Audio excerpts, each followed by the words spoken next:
You are sitting across a heavy mahogany table from a brilliant, fiercely competitive corporate adversary who has spent months blocking your every strategic maneuver. You look at their calm, smug expression and realize that every logical argument, every piece of empirical data, and every direct appeal you have made has only caused them to dig their heels in deeper. Society has conditioned you to believe that power is an exercise in direct force, that to move an asset, a competitor, or a collective to a specific coordinate, you must push them there with aggressive, visible persuasion. Yet, this direct approach is a profound structural trap. The human mind is hardwired with a defensive biological immune system. The moment it senses a direct command, it experiences psychological reactance, generating an immediate, equal, and opposite urge to defy. By pushing directly, you unknowingly manufacture your own resistance, wasting your vital strategic energy against an unyielding wall of ego. True psychological dominance operates entirely in the inversion. This book is a cold, calculated blueprint for an absolute paradigm shift, reverse control. It is the elite art of dismantling an opponent's defenses by masterfully pull-routing their ego through their own counter-reactions. Instead of pushing your targets forward, you will learn to pull backward, causing them to claim your exact strategic objective as their own spontaneous, hard-fought victory. By turning the laws of human nature inside out, you will learn to weaponize defiance, exploit the insatiable hunger for the forbidden, and guide human behavior with an invisible, absolute authority. Step out of the loud, exhausted arena of direct persuasion. Enter the shadows of behavioral inversion. Master the hidden architecture of human defiance, and claim absolute psychological control. Chapter 1. The Reactance Inversion. Weaponizing human defiance. Imagine entering a vast, silent, vault-like room, constructed from reinforced industrial concrete, deep within a high-security behavioral research facility. The room contains nothing but a single, prominent red toggle switch, fixed to the center of a clean white wall. Above the switch, a clear, bold sign reads, "Do not touch, under any circumstances." There are no guards in the room, no alarms sounding, and no physical barriers preventing access to the device. Yet, as you stand alone in that silent space, an intense, near-physical pull begins to manifest within your chest. Your eyes are drawn to the switch like iron filings to a powerful magnet. Your mind starts spinning an intricate web of justifications, theories, and rationalizations for why you must flip it. The simple act of forbidding the action has instantly transformed a completely meaningless piece of plastic into the most captivating, high-value asset in your universe. You are experiencing the raw, unadorned reality of psychological reactance, the hardwired biological imperative of the human psyche to aggressively reclaim its autonomy the exact moment it perceives a limitation. The relatable problem is that our modern relational architecture is completely broken by a systemic over-reliance on direct persuasion. From childhood to corporate life, we are trained to use linear force to achieve our objectives. We issue direct commands to our teams, pitch our ideas with desperate enthusiasm to investors, and lay out ironclad logical arguments to convince our partners to alter their behavior. We believe that if our logic is flawless and our passion is intense enough, the world will bend to our will. Yet, the reality is a story of chronic, exhausting frustration. We watch as our direct appeals trigger immediate skepticism, our explicit requests generate passive-aggressive delays, and our well-meaning advice causes the target to dig their heels into the opposite camp. We overthink the resistance, believing we simply need to argue louder or present more data, completely blind to the reality that our direct pressure is the literal mechanism manufacturing the defiance. Psychologically, the human brain treats its personal autonomy as an existential survival asset. The moment an individual perceives that another entity is attempting to restrict their freedom of choice, change their mind, or direct their behavior, a powerful alarm triggers within their cognitive processing unit. This state of emotional arousal, formally defined as psychological reactance, bypasses the rational, analytical prefrontal cortex entirely. The target's primary objective instantly shifts from evaluating the objective merit of your proposal to executing a defensive counter-maneuver to protect their independence. They will disagree with your facts, find flaws in your character, and aggressively pursue the opposite path, simply to prove to themselves, and to you, that they remain the absolute sovereign master of their own fate. Pushing them directly is like trying to force a wild stallion into a narrow trailer by running at it head-on. The animal's survival instinct guarantees it will violently kick back. An elite strategist operates with a deep, calculated respect for this psychological immune system. They do not fight against human nature. They treat it as an exceptionally reliable, predictable kinetic energy source that can be harvested and redirected with surgical precision. They understand that if human beings are hardwired to resist direct force, then the ultimate form of control is the complete inversion of force. By masterfully step-routing your target's desire for independence, you can intentionally position your actual strategic objective in the zone of resistance. You do not demand compliance. You create an environment where the target must defy you in order to feel free. You step backward into the shadows, allowing the target's own defensive ego to drive them precisely to the coordinate you designed for them, completely under the illusion that they are participating in a brilliant, autonomous rebellion against your control. To master the reactance inversion, you must learn to view your interactions through the lens of structural geometry rather than emotional persuasion. Imagine you are a fluid dynamics engineer designing a high-capacity pipe network meant to route a volatile, pressurized liquid through a complex industrial refinery. If you attempt to force the liquid to turn a sharp 90-degree angle by placing a flat, solid steel wall directly across its path of travel, the extreme kinetic force of the fluid will slam into the barrier, creating massive turbulence, eroding the internal lining of the pipe, and eventually causing a catastrophic structural blowout.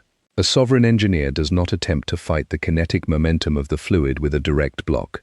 Instead, they construct a smooth, curved diversion channel that utilizes the liquid's own forward velocity to quietly, effortlessly sweep it around the bend in a state of perfect laminar flow.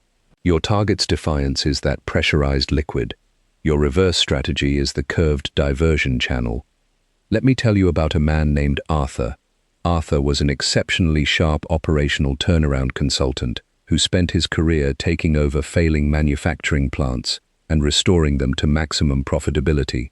Early in his career, Arthur was assigned to a massive, union-dominated steel fabrication facility in the industrial Midwest that had fallen into a state of chronic operational stagnation.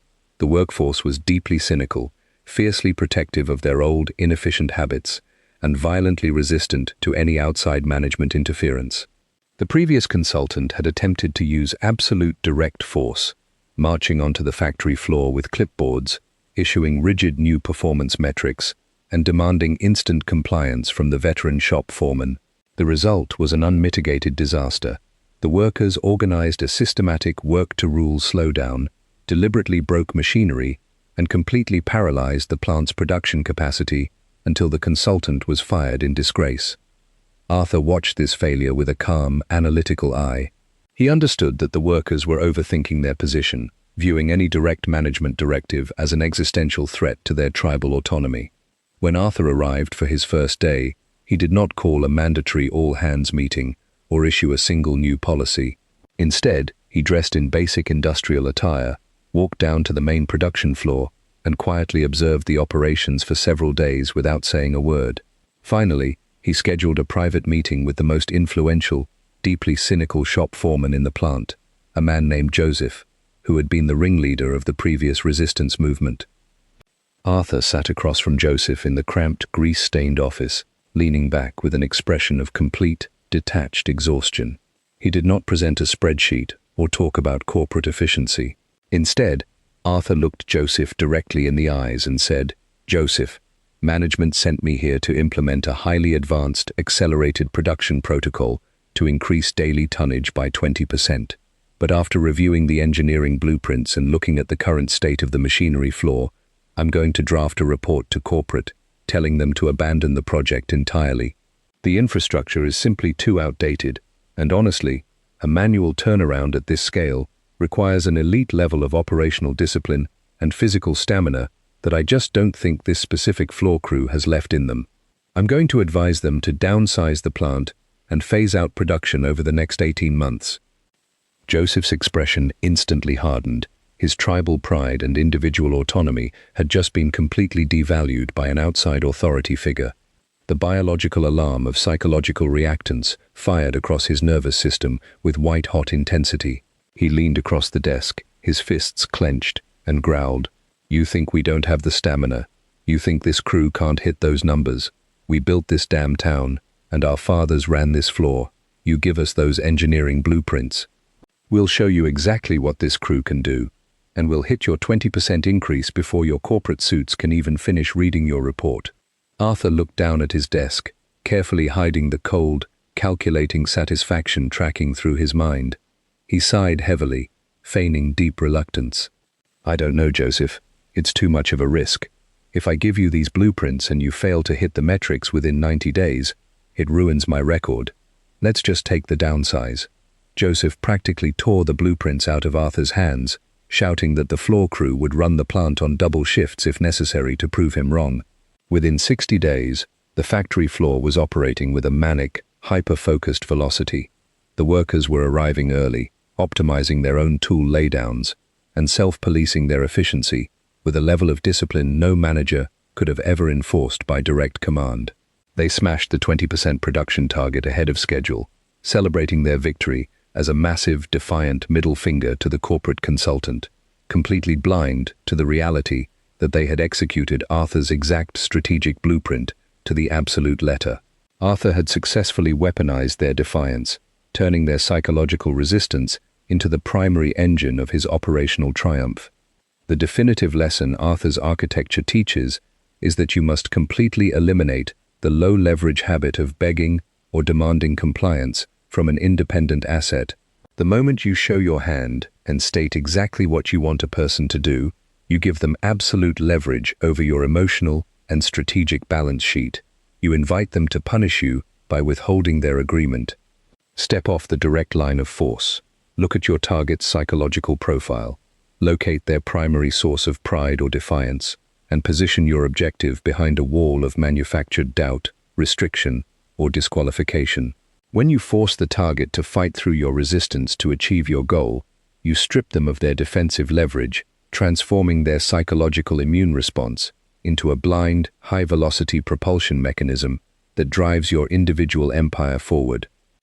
To implement the Reactance Inversion protocol immediately, execute a comprehensive audit of your ongoing personal and professional negotiations today. Identify the areas where you are currently experiencing chronic friction, pushback, or passive-aggressive resistance from a partner, employee, or client.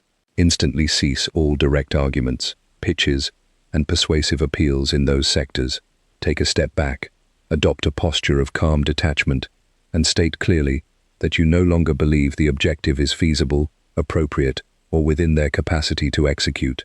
Allow the silence to settle into the space, drop the conversational overhead to zero, and watch as their hardwired compulsion to defend their capability forces them to turn around and hunt down the exact coordinate you just restricted. And then, an extraordinary sense of quiet psychological mastery will anchor your mind. You will look at the frantic, confrontational world around you with a calm, detached perspective, recognizing that every argument is simply a manifestation of blind, unguided reactance. You will find an immense, predatory strength in knowing that you no longer need the crowd to agree with you, because you have learned the elite art of using their own resistance to build your absolute best life entirely alone. Chapter 2. The Forbidden Domain, the Architecture of Scarcity and Concealment. You are walking through the narrow, dark stone alleyways of an exclusive European financial capital at 1 a.m. The rain has slicked the cobblestones, reflecting the dim glow of hidden gas lamps.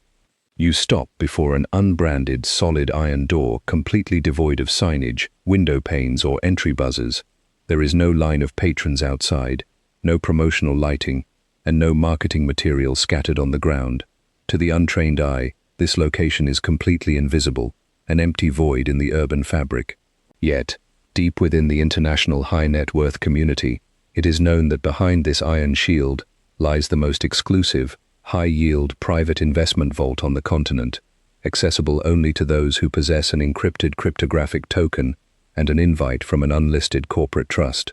You watch from the shadows, As a sleek, black armored vehicle pulls up, a low-profile sovereign entity steps out, inputs a code, and vanishes inside.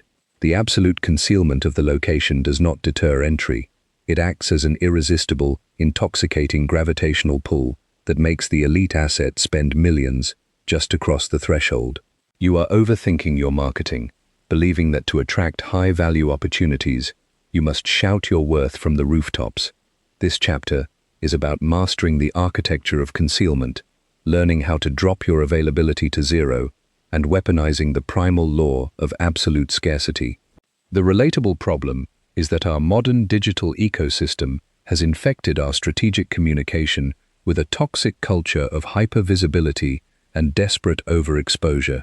We are conditioned by consumer marketing algorithms and social media metrics to believe that to build an empire, clear contracts, or secure high-value relationships, we must remain permanently accessible, hyper-vocal, and continuously promotional. We blast our achievements across public networks, respond to messages within seconds, and eagerly pitch our services to anyone who shows a modicum of interest.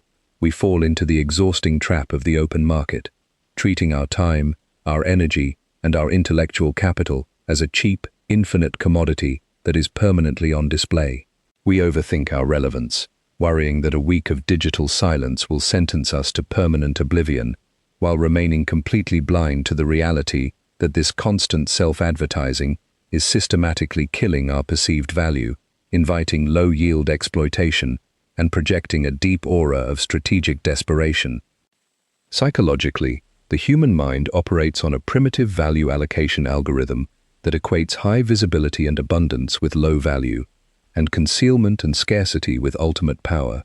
When an object, an individual, or an investment pool is presented as readily available, easily accessible, and eager for validation, the target's analytical processor instantly classifies it as a common utility, triggering an automatic reduction in desire and respect. However, the moment an asset is deliberately pulled away from the public eye, surrounded by a wall of absolute silence, and framed as completely restricted or out of reach, a powerful psychological shift occurs. The target's mind instantly projects an immense, near-mythic quality onto the concealed entity.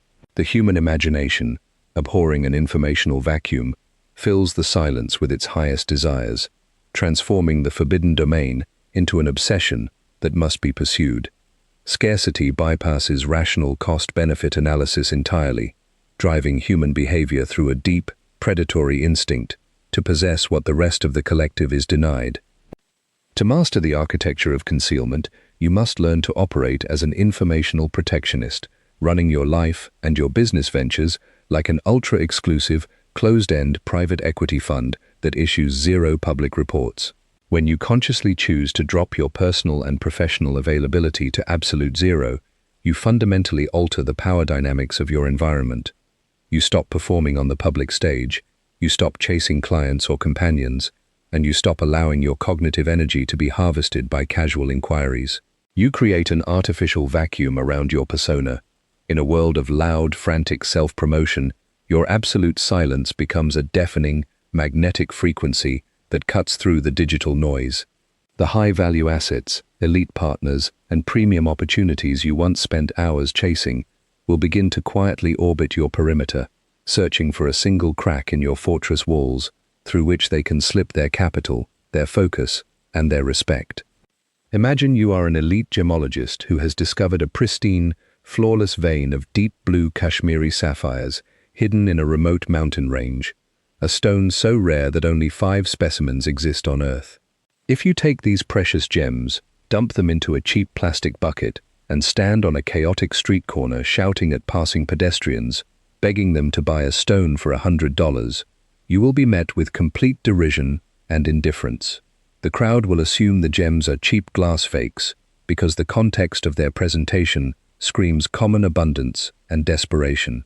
A sovereign master takes a single sapphire, locks it inside a heavy, minimalist obsidian case deep within a private, unlisted gallery, and allows entry only to individuals who can demonstrate a high baseline of financial liquidity and serious intent.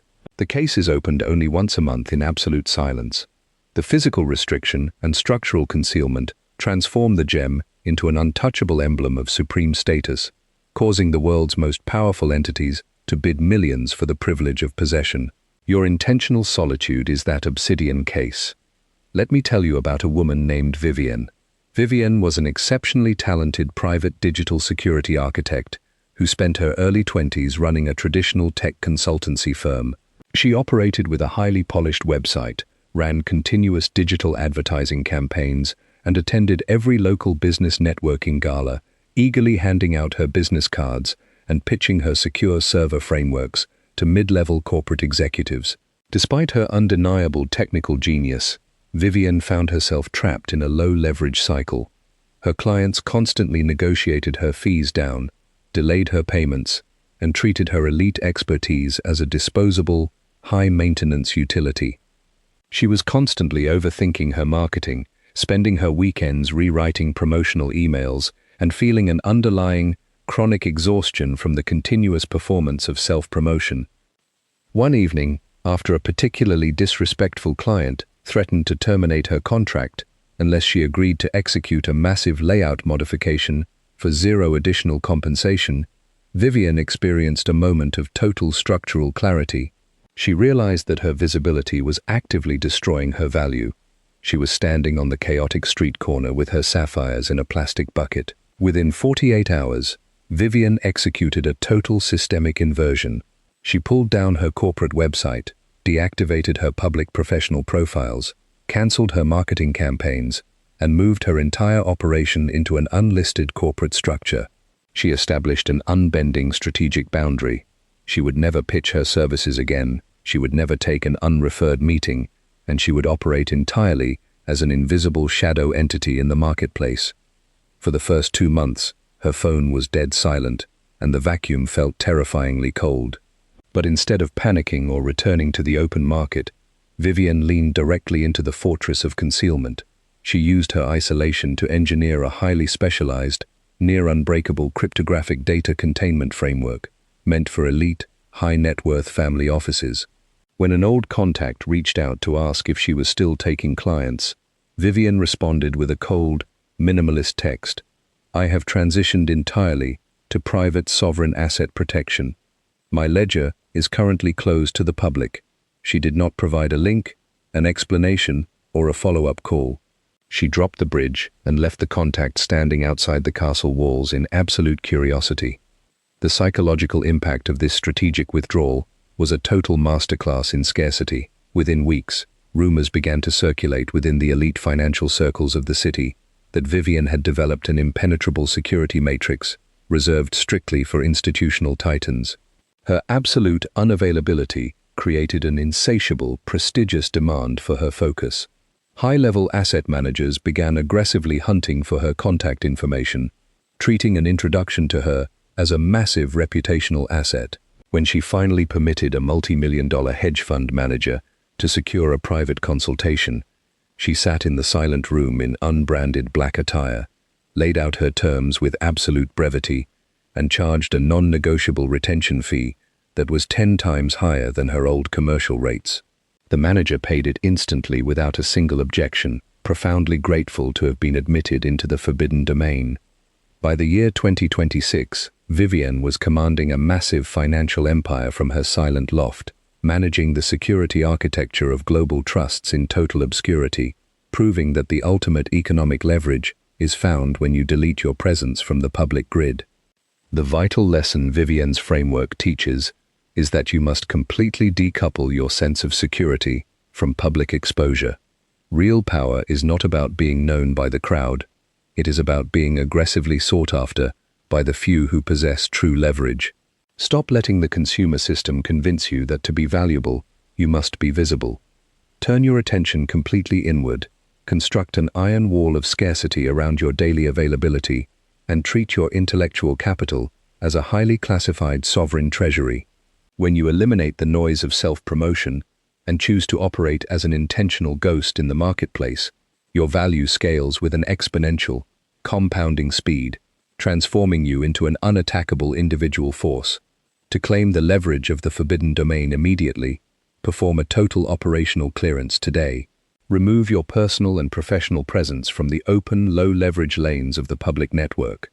Shut down your casual availabilities, stop responding to non-essential communications within minutes, and establish a strict policy of zero unreferred access to your time. When an associate or client inquires about your current projects, respond with absolute brevity, stating that your capacity is entirely committed to private developments. Let the vacuum of your silence do the heavy lifting, forcing the market to speculate on your value and hunt down your expertise. And then, an incredible, deep sense of structural peace will anchor your life.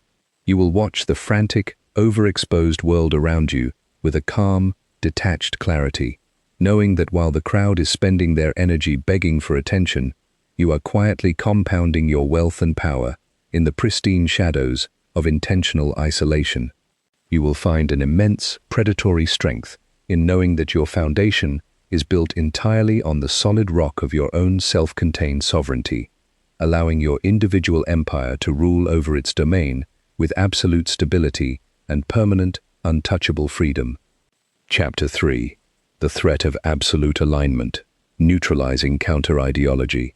You are sitting at the head of a massive monolithic conference table inside an executive suite overlooking the harbor at 2 a.m. Across from you sits your primary corporate rival, a hyper-aggressive, deeply contrarian stakeholder who has spent the last 6 months systematically blocking every operational initiative you have introduced.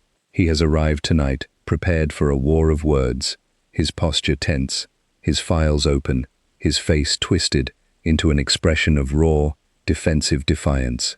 He launches into an unhinged, high-volume critique of your latest asset reallocation plan, staking out an extreme, highly disruptive operational position meant to intentionally provoke an argument and paralyze the board's decision-making process.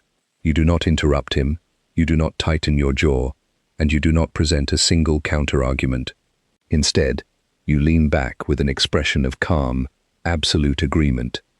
When he finishes his tirade, expecting a fierce verbal counterattack, you look at him with cold, clinical composure and calmly say, "You are entirely right. In fact, your logic does not go far enough. We should expand your premise, accelerate the liquidation, and shut down the secondary infrastructure entirely by Friday."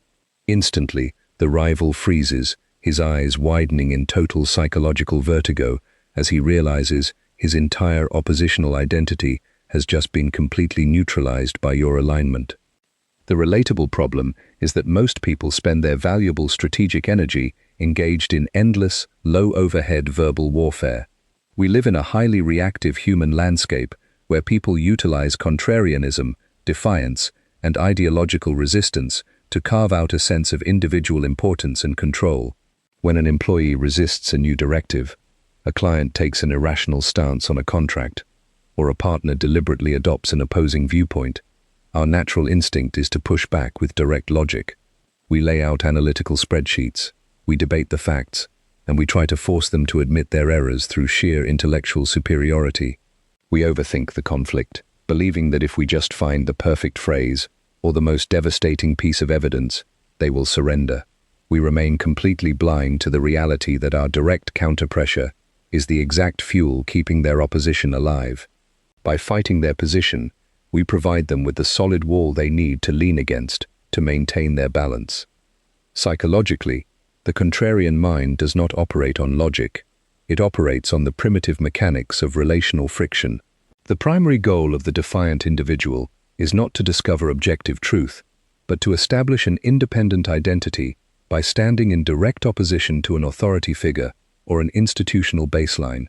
The moment you argue with them, you validate their resistance, elevate their status to that of an equal combatant, and lock them into their defensive posture. However, when you execute a total alignment strategy, you completely dismantle their internal balancing mechanism. By adopting their exact premise and pushing it to its absolute, logical extremity with calm, unblinking intensity, you rob them of their oppositional gravity. You force them to look down into the terrifying, absurd abyss of their own radical ideas. Finding no resistance to fight against, their ego experiences a profound structural panic, forcing them to immediately abandon their extreme position and frantically pull themselves back toward the rational baseline you originally desired. To master the architecture of absolute alignment, you must learn to entirely subvert your own egoic desire to be proven right in the moment. You must view verbal and strategic opposition not as an insult to your authority, but as a kinetic trajectory that can be effortlessly guided into a self-destructive loop. When an asset or a competitor steps onto the battlefield with their sword drawn, expecting a head-on collision, you do not raise your shield. You step aside, open the gates, and invite them to charge forward with maximum velocity, helping them accelerate in the exact direction they chose until they lose their footing and collapse under their own momentum. You remain a completely detached, unshakable laboratory observer, utilizing their own emotional energy to rewrite their behavior, while keeping your actual strategic intentions completely insulated in the shadows of absolute silence. Imagine you are an elite structural engineer, tasked with stabilizing a massive, high-pressure industrial steam boiler that has experienced a critical system malfunction, causing its internal pressure valves to lock up in a state of extreme volatile vibration. If you attempt to stop the violent shaking of the heavy steel housing by running up to the machine and throwing your physical body weight against the vibrating metal plating, attempting to hold it still through raw muscular force, you will be instantly crushed by the immense kinetic energy of the machine. The vibration will shatter your bones, and the boiler will eventually experience a catastrophic thermal explosion. A sovereign engineer does not fight the kinetic output of the system. They walk over to the control panel, calmly open the secondary auxiliary bypass loops, and allow the excess steam pressure to rush into an empty reinforced vacuum chamber, utilizing the system's own internal energy to safely bleed off the force until the entire mechanism returns to absolute stillness. Your opponent's ideological resistance is that volatile steam. Your absolute alignment is the auxiliary bypass loop. Let me tell you about a man named Harrison. Harrison was a brilliant macroeconomic strategist who was brought in to manage the multi-million-dollar private investment trust of a highly prestigious, multi-generational family empire. The trust was structurally compromised by a senior family trustee named Leonard, a deeply insecure, highly confrontational individual who had spent years maintaining his power within the organization by automatically opposing every single investment proposal introduced by outside professionals. Leonard was a classic contrarian. He didn't care about capital efficiency or portfolio yield. He cared only about proving that his ancestral authority could override any modern data architecture. Harrison's predecessor had attempted to fight Leonard directly, presenting flawless quantitative models and industry reports to the board, only to have Leonard hysterically veto the initiatives, locking the entire family trust into low-yield, depreciating cash positions out of sheer spite. Harrison observed this destructive dynamic with a cold, calculating eye. He realized that Leonard was overthinking his position, viewing Harrison as a threat to his tribal status. During Harrison's first formal board session, he presented a highly sophisticated proposal to reallocate a portion of the trust's capital into high-growth, automated logistics infrastructure. As expected, Leonard instantly slammed his hand on the mahogany table, launched into a venomous critique, and demanded that the family instead deploy $20 million into a dying, high-overhead, local retail real estate portfolio that his friends managed, explicitly stating that modern digital infrastructure was a worthless, speculative illusion. The entire board braced for a fierce argument, expecting Harrison to deploy his quantitative data to shred Leonard's absurd real estate plan. Instead, Harrison leaned forward, his face a mask of absolute serene validation. He looked at Leonard and said with total gravity, "Leonard, your perspective is profoundly accurate. In fact, I must apologize to the board. My data models were far too conservative. Digital infrastructure is completely unstable. We should not just invest $20 million into local retail real estate.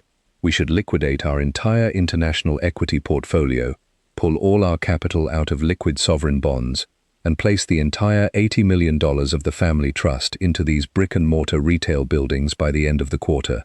Brick-and-mortar is the only true reality, and we should double down on it with absolute force." The room dropped into a freezing, terrifying silence. The other board members looked at Harrison in utter shock. while Leonard's face instantly drained of color. By agreeing with him completely and pushing his irrational premise to its absolute, catastrophic extreme, Harrison had stripped Leonard of his contrarian shield. Leonard could no longer play the role of the brave defender, resisting an outside expert. If he agreed with Harrison now, he would be actively leading his own family empire into total financial ruin. The psychological vertigo hit him with absolute intensity. He began to sweat, looking around the room, realizing that he was completely trapped in a vacuum of his own making. Leonard shifted uncomfortably in his chair, his aggressive posture completely collapsing. He cleared his throat and said in a suddenly defensive, retreating tone, "Well, wait a minute, Harrison. Let's not be rash. We can't liquidate the entire international portfolio. That would expose us to massive immediate tax liabilities and leave us completely illiquid. Retail real estate has its place, but placing $80 million into it would be absolute madness. We need diversification.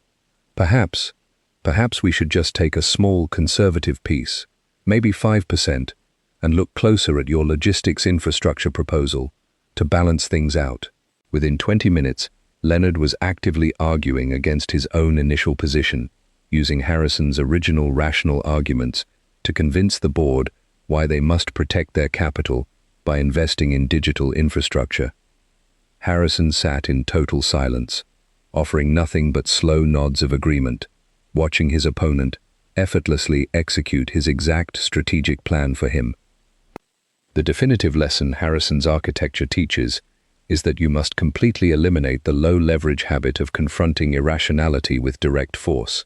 The moment you enter an argument with a defensive asset, you forfeit your psychological dominance and allow them to dictate the emotional environment. Step out of the line of fire. When a competitor or an associate takes an adversarial stance, calmly adopt their position, elevate their logic to a level of absolute unyielding extremity, and let them face the structural consequences of their own ego. When you force the target to defend sanity against their own radical ideas, you transform their oppositional energy into a self-correcting mechanism that brings them directly back to your designed coordinate with total precision and zero personal friction. To implement the absolute alignment protocol immediately, execute a decisive strategic shift in your current conversational environments today. Identify the individual in your professional or personal orbit who is consistently contrarian, argumentative, or resistant to your guidance. The next time they introduce an opposing view or an irrational objection, completely cease all defense. Offer absolute, unblinking validation. Push their logic forward into a massive, undeniable extreme, and lay out the ultimate, absurd conclusion of their position with cold, calm clarity. Leave the floor entirely to them, maintain your structural silence, and watch as the psychological weight of their own defiance forces them to pivot and scramble back to the rational baseline. And then, a profound sense of absolute psychological sovereignty will settle into your consciousness. You will look at the loud, confrontational debates of the consumer world with a deep, analytical detachment, recognizing that the most powerful force in human relations is the power of complete, strategic yielding. You will find an immense, predatory leverage in knowing that you no longer need to fight to win, because you have learned the elite art of allowing your opponent's own defensive momentum to dismantle their walls, leaving your individual empire to expand in the dark, with permanent, untouchable freedom. Chapter 4. The Manufactured Disqualification, Triggering the Elitist Drive. You are standing inside the high-security entrance vestibule of an exclusive private aviation terminal at 3 a.m. Before you stands a sleek, heavily reinforced security checkpoint managed by a private tactical security firm. To enter the inner tarmac where the long-range sovereign transport aircraft are currently prepped for departure, an individual cannot simply buy a high-priced ticket or present a traditional credit instrument. The senior security director looks at your credentials, references an encrypted database, and calmly states that unless a corporate entity can demonstrate a continuous baseline of 9-figure liquid treasury reserves and a direct referral from a sovereign management trust, access to the flight network is permanently restricted. There is no negotiation, no pleading, and no appeal process. This absolute structural disqualification does not cause the ultra-high net worth assets standing outside the gate to walk away in anger. Instead, it triggers an intense, near-manic internal drive to deploy their entire financial capability just to prove they belong inside the perimeter. You are overthinking your professional pitches, believing that to secure elite clients or high-value partners, you must constantly explain why they qualify to work with you. This chapter is about mastering the art of the manufactured disqualification, learning how to place your opportunities behind a wall of exclusion, and weaponizing the primal human hunger for elite validation. The relatable problem is that our modern commercial culture is completely polluted by a desperate, hyper-accessible posture of chasing and begging. We are trained by standard sales philosophies and consumer relationship models to believe that to build an enterprise, close deals, or secure valuable alliances, we must continuously pitch our value, offer heavy discounts, and make our opportunities look as easy, low barrier, and welcoming as possible. We run around explaining why our services are perfect for a prospect, bending our terms to fit their budget, and practically pleading with them to step through our doors. This low-leverage approach creates an immediate psychological red flag. The moment you tell an asset that they are perfectly qualified to access your life, your business, or your inner circle, their analytical processor instantly classifies your offering as an abundant, low-value utility. They begin to delay their decisions, negotiate your terms down, and treat your premium expertise with complete indifference. Psychologically, the human ego operates on a deeply rooted tribal hierarchy algorithm that calculates the value of any position, alliance, or resource based entirely on how difficult it is to attain. When an opportunity is presented as easily accessible, welcoming to all, and desperate for validation, the target's subconscious mind instantly flags it as a common, low-status trap. However, the moment you execute a manufactured disqualification, calmly stating that a project, an investment loop, or a high-level collaboration requires a level of operational scale, strategic discipline, or risk tolerance that they have not yet demonstrated, you trigger an immediate psychological crisis within their identity. The target's pride is instantly devalued by an outside entity. To resolve this internal tension and protect their self-image as an elite, high-capability actor, their focus shifts entirely from evaluating the cost of your project to aggressively proving to you that they possess the supreme capability to cross your threshold. To master the architecture of the manufactured disqualification, you must learn to operate as a ruthless psychological gatekeeper, running your life, your time, and your business ventures like a high-security sovereign laboratory that issues zero casual invitations. You must completely eliminate the habit of trying to convince people that they are a great fit for your goals. Instead, you adopt a posture of clinical assessment, continually looking for reasons why the target might not have what it takes to survive within your operational ecosystem. You speak of your long-term objectives with a cold, detached brevity, framing your endeavors as high-intensity, exclusive structures meant only for an elite tier of execution. By placing the burden of qualification entirely on the target, you completely flip the leverage of the interaction. You stop begging for entry into their world. You force them to deploy their massive resources, energy, and respect to earn a permanent place inside yours. Imagine you are an elite martial arts master who has spent 40 years in absolute isolation, perfecting a near-mythic system of combat strategy inside a hidden mountain monastery. If you walk down to the local village square, set up a cheap wooden table, and hand out colorful flyers begging anyone to come join your class for a nominal fee, you will be met with complete indifference. The local youth will view your art as a common, low-value gimmick because your presentation screams desperation. A sovereign master remains inside their fortress. When a prospective student climbs the mountain and begs for instruction, the master looks at them with absolute neutrality, states that their spirit is far too soft, their discipline is completely unrefined, and their physical frame cannot withstand the brutal training regime, telling them to return to the valley. This absolute structural disqualification triggers an insatiable, deep-seated pride within the student, causing them to sleep on the hard stone outside the monastery gates for weeks, begging for the raw privilege of being pushed to their absolute limits. Your strategic collaboration is that mountain monastery. Let me tell you about a woman named Alexandra. Alexandra was an exceptionally gifted venture operations strategist who spent her career architecting scale-up systems for high-yield technology companies. Alexandra generated incredible results, but early in her career, she fell into the common trap of excessive accessibility. When she met with potential corporate clients, she would bring massive, 100-page pitch decks, present detailed breakdowns of her past successes, and spend hours explaining why her operational frameworks were exactly what their business needed to hit their growth targets. Despite her undeniable brilliance, she was constantly met with hesitation, lengthy board delays, and clients who attempted to slash her consulting retainers by 50%. She was constantly overthinking her value, feeling an underlying, chronic frustration as she watched mediocre executives treat her elite knowledge as an expendable sales utility. One afternoon, after a tech founder spent a 2-hour meeting arrogantly questioning her methodologies and demanding that she provide a free 2-week trial period to prove her capability, Alexandra experienced an absolute psychological break. She realized with total clarity that her desperation to qualify herself was actively killing her authority. She was the martial master handing out cheap flyers in the village square. That very night, Alexandra executed a total operational inversion. She burned her pitch decks, deleted her promotional materials, and established an unyielding gatekeeper framework for her consulting firm. A month later, the CEO of a major logistics enterprise reached out, eager to hire her to restructure their failing international distribution network.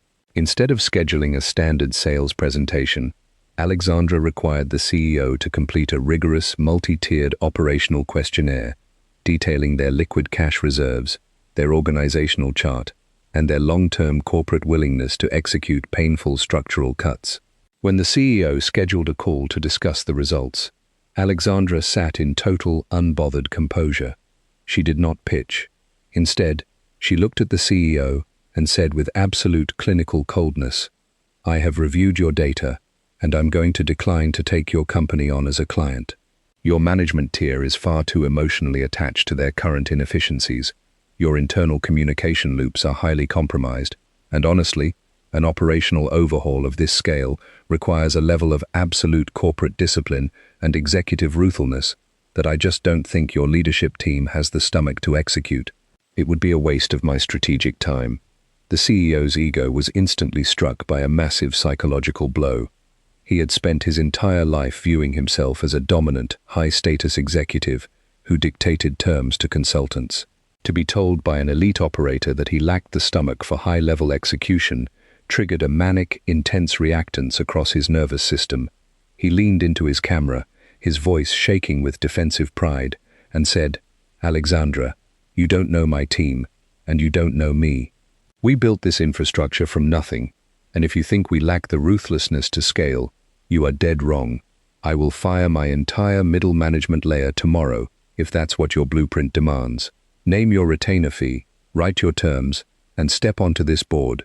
I will personally guarantee that every single directive you issue is executed within 24 hours. Alexandra feigned a deep, reluctant sigh, hesitating for a long moment before finally allowing him to secure her services at a premium rate that was triple her old commercial baseline. The CEO signed the contract within an hour, completely under the illusion that he had achieved a massive victory by qualifying for her focus. Alexandra had successfully turned her disqualification into the ultimate mechanism of absolute operational control. The vital lesson Alexandra's strategy teaches is that you must completely eliminate the low-leverage habit of explaining why you are a good fit for an asset, a market, or a relationship. The moment you attempt to qualify yourself, you surrender your sovereign positioning and force yourself to play the role of a beggar outside the palace walls. Step back into your fortress. Look at every single commercial and personal interaction through the lens of strict qualification. Frame your time, your focus, and your alliances as high-intensity, scarce resources meant only for those who possess the unique discipline to survive within your orbit. When you force the target to fight through your disqualification to prove their worth, you strip them of their egoic leverage, turning their primal drive for elite validation into a high-powered engine that serves your absolute strategic command. To implement the manufactured disqualification protocol immediately, perform a ruthless structural audit of your ongoing business client intakes and professional alliances today. Identify the prospects or partners who are currently hesitating, questioning your pricing, or delaying their commitments. Contact them immediately and state clearly that after reviewing their current operational profile, timing, or strategic alignment, you have concluded that they do not currently possess the structural readiness, scale, or risk tolerance required to execute your high-level frameworks, and that you are withdrawing your offering. Drop the conversational overhead to absolute zero, close the gate, and watch as their hardwired pride forces them to turn around and deploy their massive resources to prove they belong inside your perimeter. And then, an extraordinary sense of calm, absolute psychological dominance will anchor your professional life. You will look at the frantic, chasing, and begging marketplace around you with a sharp, detached clarity, recognizing that the highest status entity in any room is the one who holds the keys to the gate.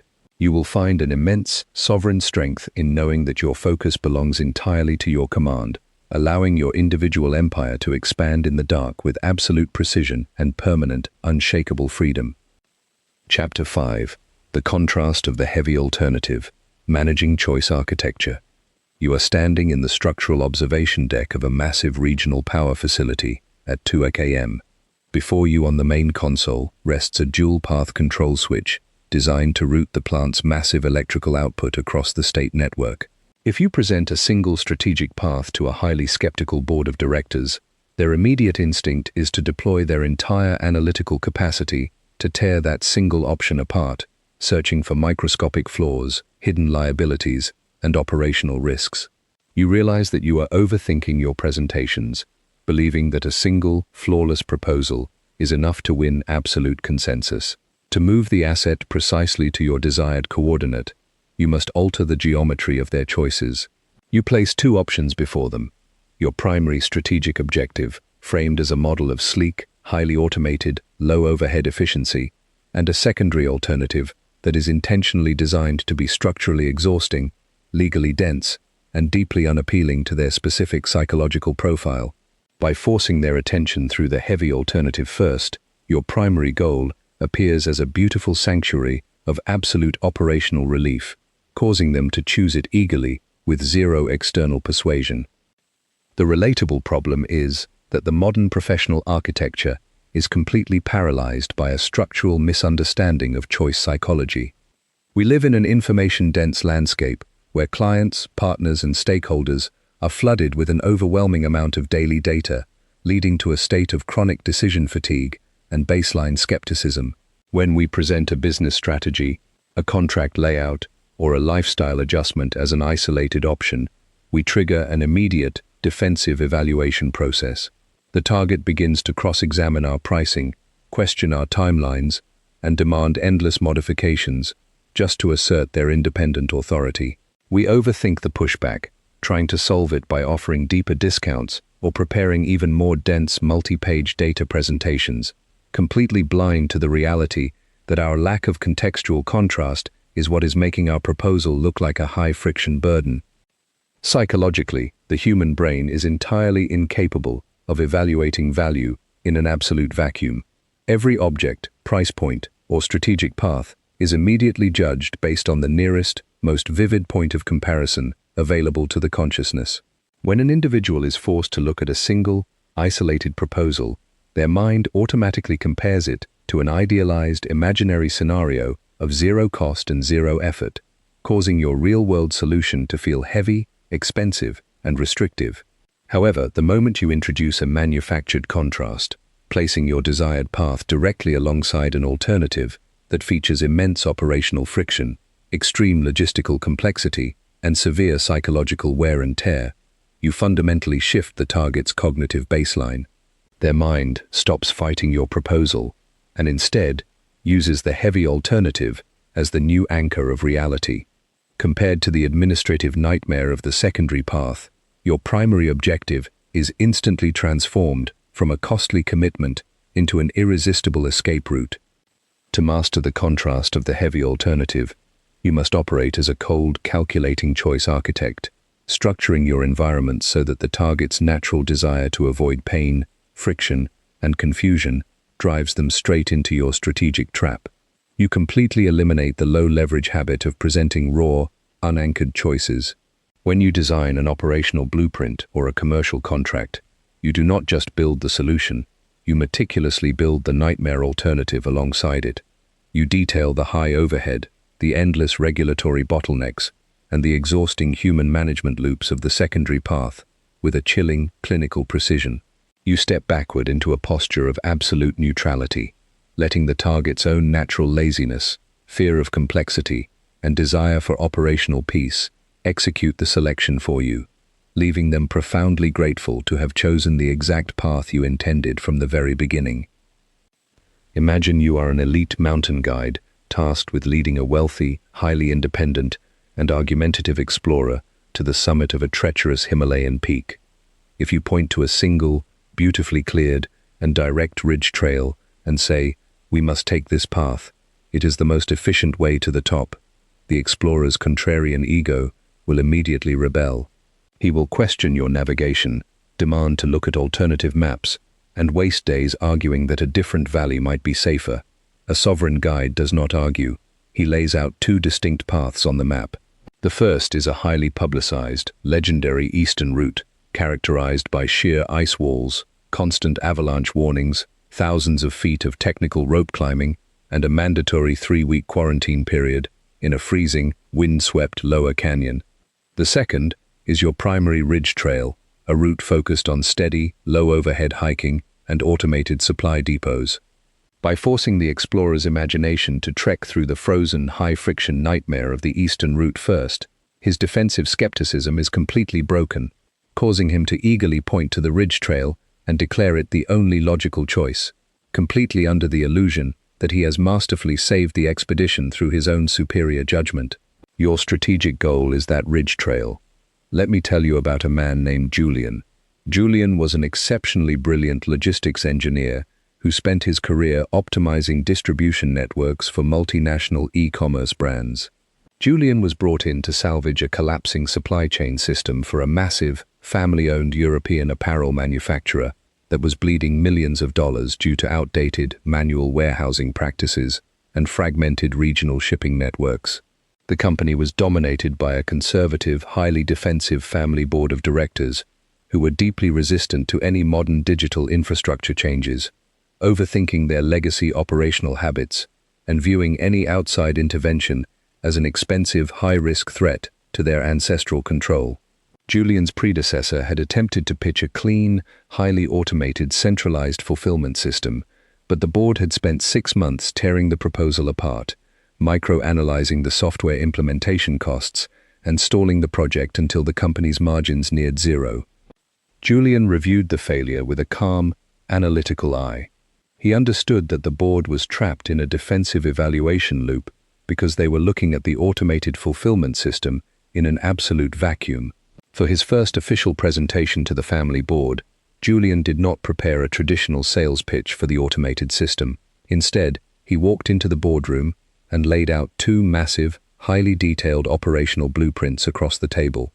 He stood back in absolute, unbothered composure and addressed the family patriarch.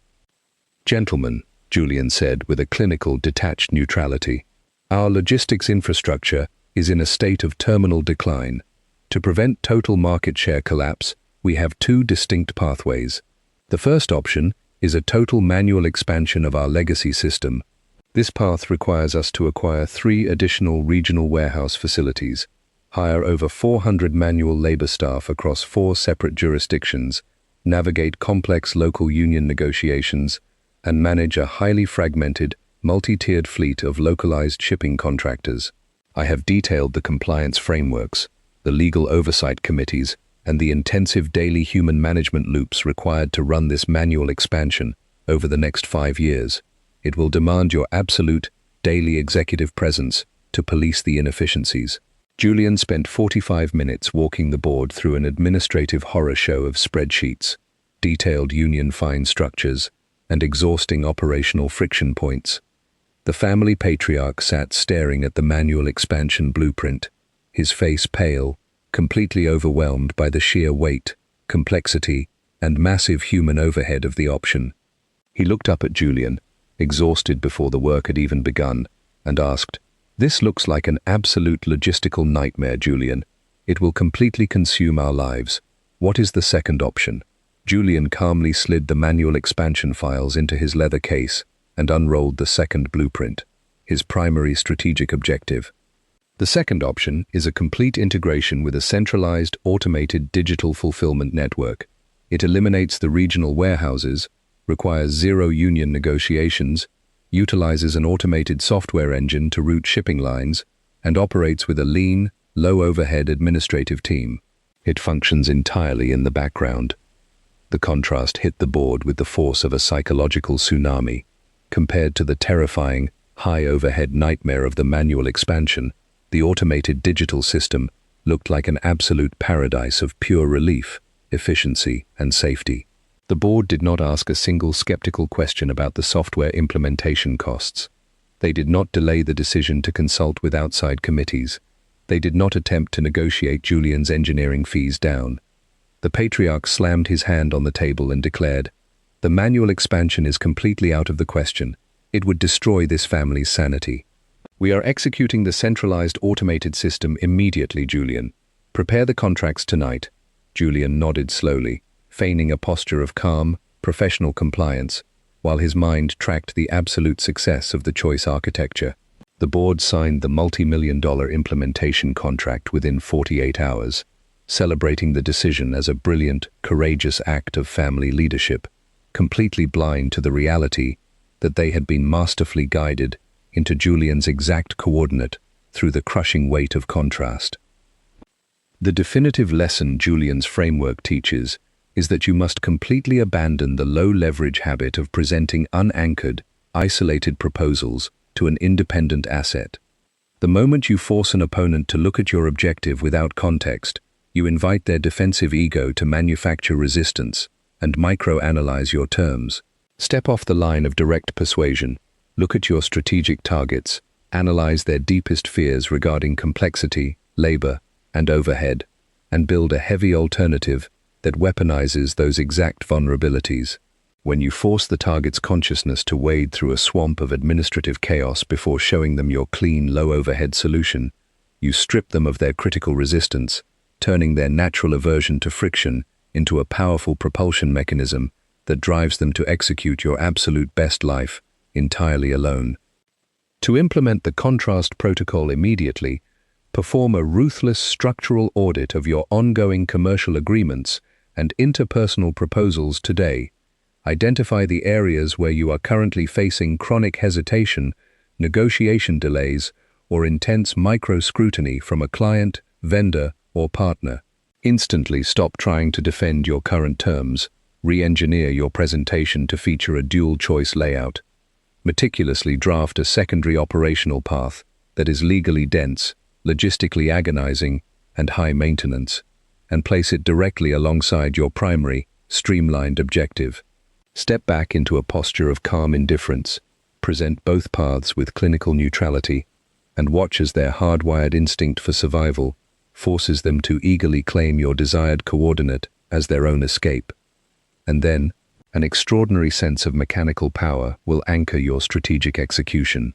You will look at the loud, confrontational pitches of the consumer world with a deep, analytical detachment, recognizing that true dominance is found not in arguing for your path, but in making every other path completely unendurable. You will find an immense, sovereign strength in knowing that you hold the keys to the choice architecture, allowing your individual empire to compound in the dark, with absolute speed and permanent, untouchable freedom. Chapter 6. The Presumptive Withdrawal, the Scarcity Anchor, and the Freeze. You are sitting in the quiet lounge of an exclusive private bank at 4:30 a.m., watching the cold morning fog roll across the financial district outside. Across the low table sits an incredibly wealthy, highly indecisive angel investor who has spent the last 3 weeks stalling his commitment to your newly established offshore technology holding company. He has dragged you through multiple rounds of due diligence, requested endless structural revisions, and continuously hinted that he might invest. Yet he remains frozen in a state of chronic over-analysis, using his wealth to play a low-leverage game of psychological cat and mouse, to keep you chasing his capital. You do not offer him a discount, you do not show him another pitch deck, and you do not ask for his final decision. Instead, you reach down, calmly close your leather document folder, and slide it into your briefcase. You look him directly in the eyes with an expression of calm, absolute finality and say, "After reviewing our timeline and our operational velocity, it's clear to me that our structural paces are misaligned.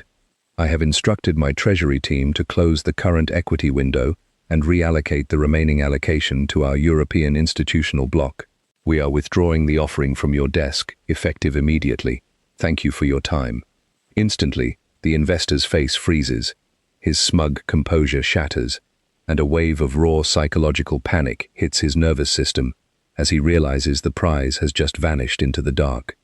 The relatable problem is that our modern relational mechanics are deeply corrupted by a toxic habit of endless chasing and emotional over-availability. When an independent asset, a prospective client, or an interpersonal companion begins to hesitate, pull away, or delay their commitment to our shared objectives, our culturally conditioned instinct is to double down on our availability. We send follow-up messages within hours, we offer unrequested concessions, and we run around trying to solve their hesitation by making ourselves look as eager and flexible as possible.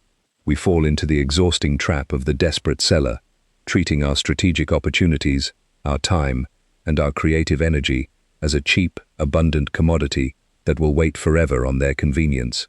We overthink their hesitation, believing we need to provide more validation, completely blind to the reality that our continuous availability is the exact mechanism that is destroying our perceived value and giving them absolute leverage over our emotional balance sheet. Psychologically, the human mind is driven by a deep-seated, primitive cognitive bias known as loss aversion, the empirical reality that the psychological pain of losing an existing asset is twice as intense as the pleasure of gaining an equivalent resource.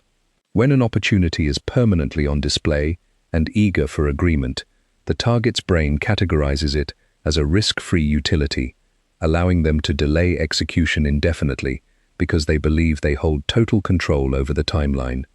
However, the moment you execute a clean, presumptive withdrawal, you trigger an immediate psychological crisis within their consciousness.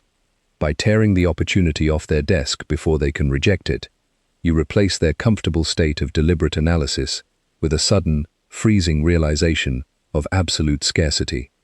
Their primitive tribal fear of missing out and losing status overrides their rational reservations, transforming their chronic hesitation into a frantic, high-velocity impulse to chase down your asset before the iron gates close forever. To master the architecture of the presumptive withdrawal, you must cultivate an unyielding posture of absolute internal detachment, running your life and your commercial ventures with the cold, unblinking willingness to walk away from any table within 5 seconds if the alignment is not pristine. You must completely eliminate the low-leverage habit of begging for a decision or asking for feedback. When a negotiation or an interpersonal alignment begins to enter a state of chronic stall, you do not wait for the target to slowly drift away. You take control of the horizon by initiating a preemptive strike. You state with clinical brevity that because the operational timing appears misaligned, you are closing the window to protect your own velocity. You drop the conversational overhead to absolute zero and walk out into the quiet shadows, allowing the sudden, icy weight of the vacuum to do the heavy psychological heavy lifting for you. Imagine you are an elite maritime salvage captain, commanding a state-of-the-art oceanic recovery vessel positioned over a sunken Spanish treasure galleon worth $100 million. A wealthy, arrogant coastal port authority director is hesitating to sign the international transit permits, attempting to use his bureaucratic leverage to demand an absurd 60% cut of your recovery yield, believing that you are trapped in his harbor and dependent on his rubber stamp. A sovereign captain does not sit in his office pleading for a compromise. He walks down to the docks, commands his crew to fire up the massive diesel propulsion systems, unties the heavy mooring lines, and begins backing his vessel out into the open waters of the harbor channel at midnight. When the director looks out his window and sees the massive recovery ship actively steaming away into international waters, His illusion of bureaucratic dominance is instantly shattered.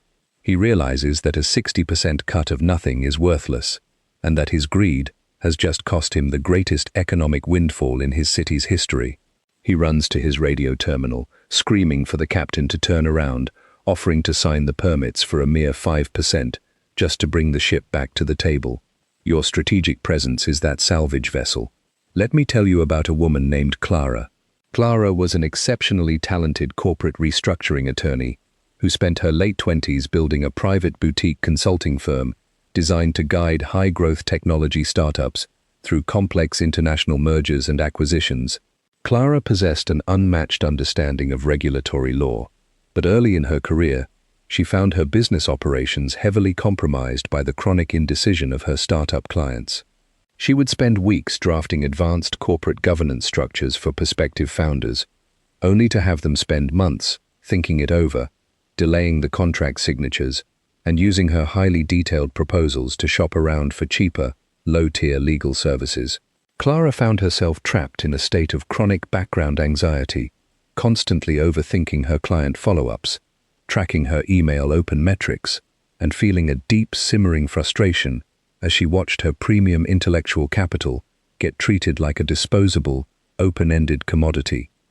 One evening, after a prominent tech founder missed a scheduled contract signing meeting for the third consecutive time, offering a casual, dismissive text stating he was too busy with a product launch to look at the paperwork this week, Clara experienced an absolute paradigm shift.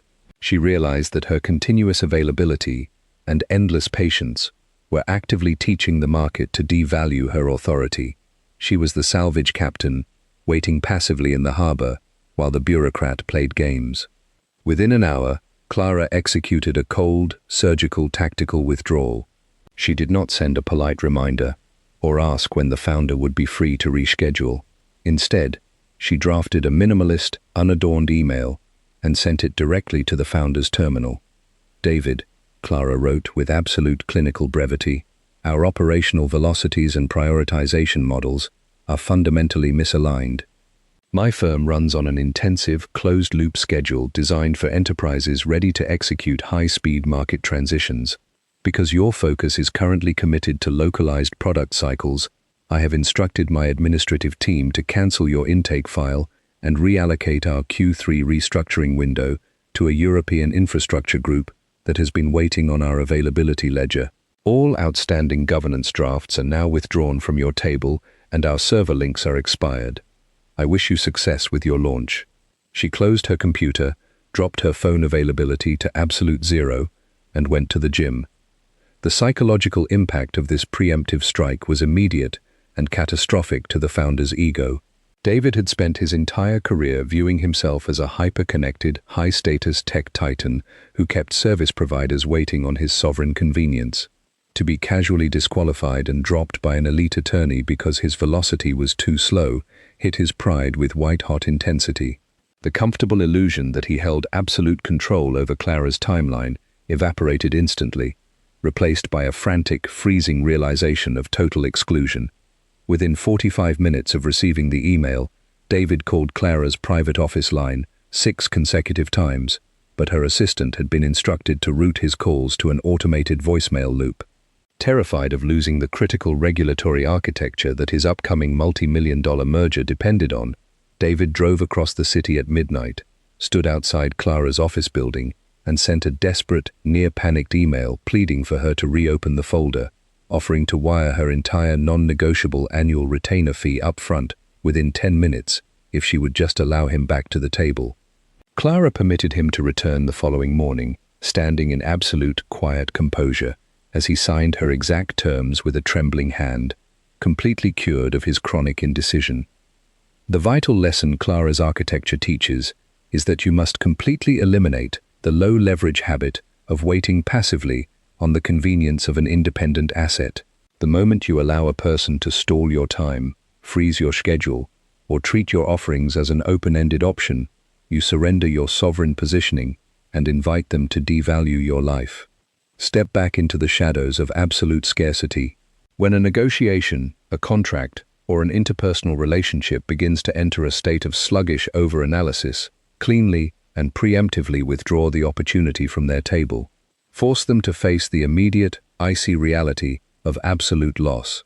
When you force the target to fight through your withdrawal to reclaim your focus, you transform their natural aversion to scarcity into a blind, high-velocity drive that brings them directly back to your designed coordinate with total respect and absolute compliance. To implement the presumptive withdrawal protocol immediately, execute a ruthless structural clearance of your ongoing professional and personal commitments today. Identify every client, associate, or companion who has been stalling their decisions, delaying their contract signatures, or playing passive-aggressive games with your availability. Send them a single, minimalist communication stating that because the operational timing and strategic alignment appear misaligned, you are closing their file, withdrawing your proposal, and reallocating your resources to other active pipelines. Immediately drop your digital availability to absolute zero, close the gate, and let the terrifying weight of the vacuum force them to scramble back to secure your time. And then, an incredible, deep sense of structural sovereignty will anchor your existence. You will look at the frantic, chasing, and begging actors of the consumer marketplace with a calm, detached perspective, recognizing that the ultimate form of power is the absolute willingness to walk away into the dark. You will find an immense, predatory strength in knowing that your time and energy are sacred, scarce assets that command absolute respect, allowing your individual empire to compound in the dark with permanent, unshakable freedom. Chapter 7. The Mirage of the Shared Confession, the Vulnerability Trap and the Vault. You are standing in the dimly lit courtyard of an historic estate at 1 a.m., holding a glass of mineral water as a senior managing partner from a prominent global asset fund walks over to you. He has had 3 drinks, his tie is slightly loosened, and under the heavy emotional weight of a recent operational failure, he leans in to whisper a highly sensitive, deeply compromising truth about an upcoming regulatory investigation into his firm. He looks at you with bloodshot eyes, hoping that his sudden emotional transparency will prompt you to lower your guard, match his vulnerability, and share a matching piece of inside information from your own operation. This is the vulnerability trap. Most people overthink human connection, believing that to build trust, establish long-term alliances, or cement their position inside an elite network, they must engage in the consumer habit of mutual emotional venting.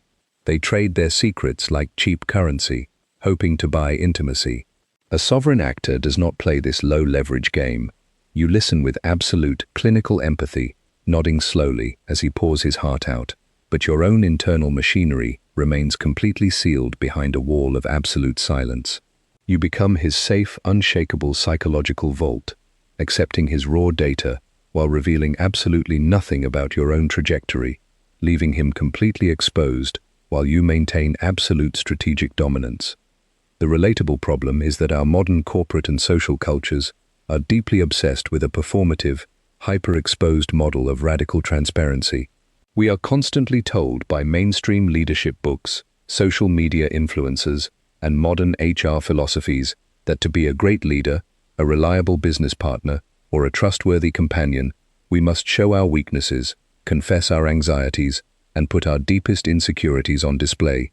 We fall into the trap of oversharing, believing that if we just tell our clients about our behind-the-scenes struggles or confess our operational doubts to an associate, they will appreciate our authenticity and stick with us. This is a catastrophic strategic error. The moment you hand a competitor, an employee, or a client a map of your internal vulnerabilities, their analytical processor quietly flags you as a volatile, low-status asset who cannot handle the weight of your own empire. They may smile and thank you for your honesty, but behind closed doors, they immediately begin reallocating their capital and looking for a more stable, unshakable alternative. Psychologically, the human ego utilizes confession not out of a desire for true collaboration, but as a subconscious mechanism to lower the high-pressure environment of personal accountability and spread risk. When a person reveals a secret or a weakness to you, they are trying to bind you to their emotional ledger, creating a state of mutual vulnerability that prevents either party from taking a dominant position. However, when you refuse to take the bait, listening to their confession with calm, serene composure, while keeping your own internal data locked behind a mask of clinical detachment, you completely upend the leverage of the interaction. The target experiences a profound state of psychological exposure. They realize they have fully unmasked themselves in front of a completely clothed, untouchable observer. Finding no matching vulnerability to use as a shield, their subconscious mind immediately classifies you as a figure of immense structural strength, authority, and safety, forcing them to treat you with an almost religious level of respect and deference. To master the architecture of the vault, you must treat your internal thoughts, strategic plans, and personal challenges as highly classified state secrets that require a top-tier security clearance to access. You must entirely eliminate the habit of casual, low-overhead conversation that serves no purpose other than to clear your own emotional pipes. When you enter a boardroom, a negotiation, or a social environment, you operate as a data collector, not a data broadcaster. You learn to invite the confessions of others by maintaining an inviting, non-judgmental silence, allowing their natural anxiety, loneliness, or egoic pride to drive them to empty their minds onto your desk. You absorb their leverage, map their hidden landmines, and anchor their secrets within your memory, while your own strategic intentions remain completely insulated in the deep shadows of absolute, unyielding privacy. Imagine you are an elite intelligence director managing a highly sensitive, covert geopolitical asset network from an underground command facility.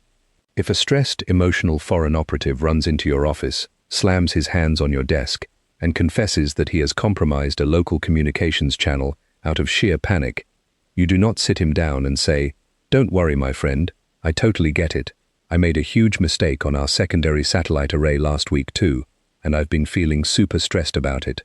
If you offer that matching confession, the operative will instantly lose all respect for your command, realize the entire agency is a chaotic mess, and potentially defect to save himself. A sovereign director remains a rock.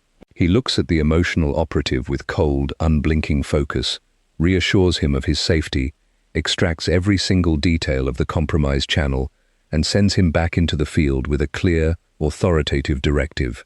The operative leaves the room feeling a profound sense of awe and security, completely dependent on the director's unshakable strength to survive.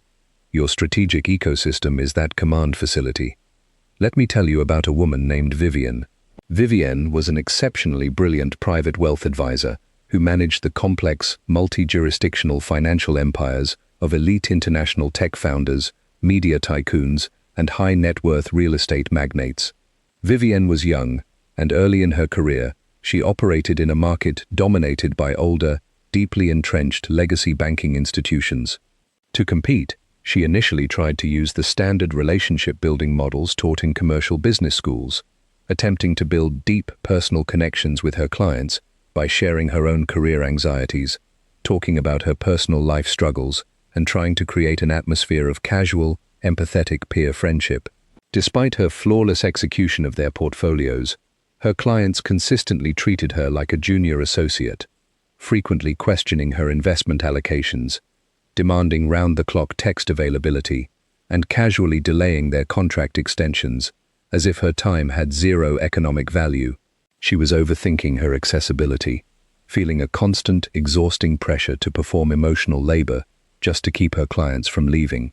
One evening, during an exclusive charity gala, a major real estate billionaire who had been stalling his renewal contract for months sat down next to her. Visibly intoxicated and exhausted by an ongoing, high-profile divorce proceeding, he launched into a bitter, highly emotional confession about how his personal life was a complete disaster, how he couldn't trust his own children, and how he felt like an absolute fraud running his corporate empire. Vivian's old instinct was to jump in with a matching confession to make him feel comfortable, to tell him about her own recent relationship failures and her deep struggles with imposter syndrome in the wealth management industry. But that night, looking at his unraveled state, she experienced an absolute flash of strategic clarity.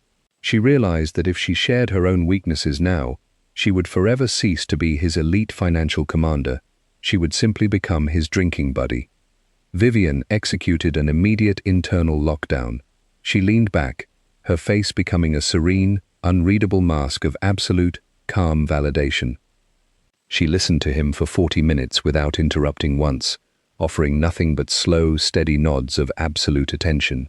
When he finished his tirade, breathing heavily and looking at her with a sudden, panicked expression of regret for having exposed himself so deeply, Vivian did not offer a single personal secret in return.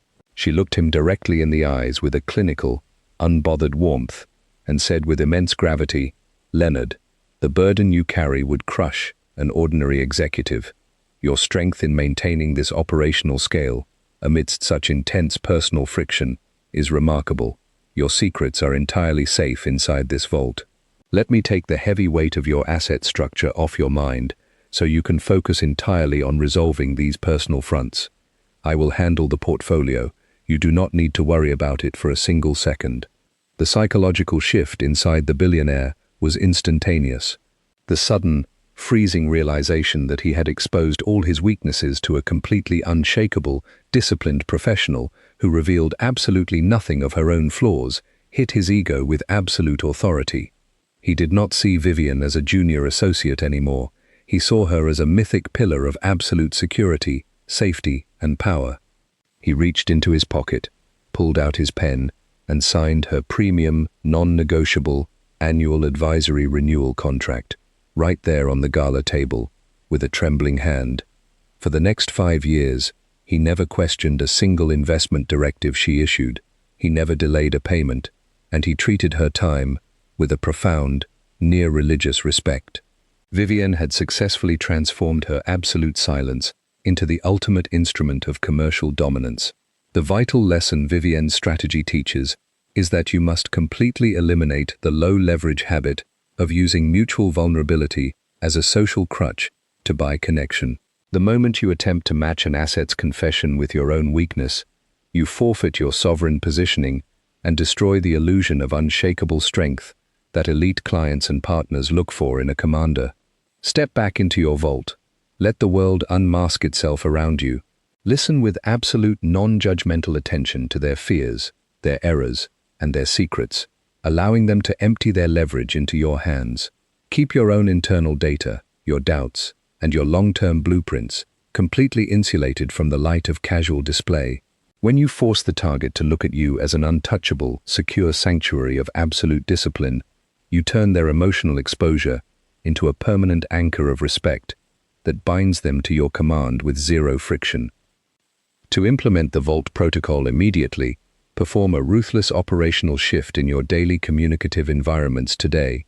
Identify the key clients, colleagues, or companions with whom you have been engaging in casual, overshared emotional conversations. The next time they approach you with a complaint, a personal drama, or a confession of weakness, completely cease all mutual sharing. Offer absolute validation, listen with clinical detachment, and maintain your structural silence regarding your own life. Do not share a single matching error or personal update. Let the conversation end with their data completely exposed on your table. Step out into the quiet shadows and watch as the sudden, heavy realization of your absolute discipline forces them to treat your presence with an entirely new baseline of deep respect. And then, an extraordinary sense of calm, absolute psychological sovereignty will lock into your nervous system. You will look at the hyper-transparent, oversharing consumer culture around you with a sharp, analytical detachment, recognizing that the most dangerous weapon in human affairs is a completely unreadable face. You will find an immense, sovereign leverage in knowing that your internal world belongs entirely to your own command, allowing your individual empire to compound in the dark with permanent, unshakable freedom. Chapter 8. The Mirage of the Immediate Defense. Deflecting attack with absolute absorption. You are sitting at the center of a heavily scrutinized public panel inside a high-profile corporate auditorium at 10 a.m. Suddenly, a highly aggressive, deeply antagonistic industry journalist stands up from the front row, raises a microphone, and launches into a fierce, meticulously prepared attack on your company's newest market allocation plan, explicitly accusing you of operational incompetence, financial negligence, and ethical compromise. The entire audience drops into a tense, freezing silence, turning their heads to watch your reaction, expecting you to instantly tighten your posture, raise your voice, and launch into a frantic, hyper-defensive presentation of counter data to protect your reputation. You do not interrupt her, you do not shift your weight, and you do not show a single micro-expression of anger. Instead, you listen with a posture of calm, absolute absorption. When she finishes her venomous critique, expecting a defensive wall to slam into, you look at her with a gentle, serene smile, nod slowly, and say with absolute clinical composure, "That is an exceptionally thorough analysis of the perceived risks, and I am sincerely grateful you brought those specific operational metrics to light." Let's dive deeper into exactly how those calculations look when applied to our long-term timeline.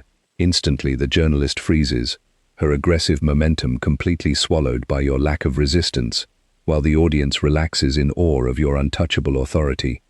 The relatable problem is that our natural, hardwired human instinct is to meet direct attack with direct defense.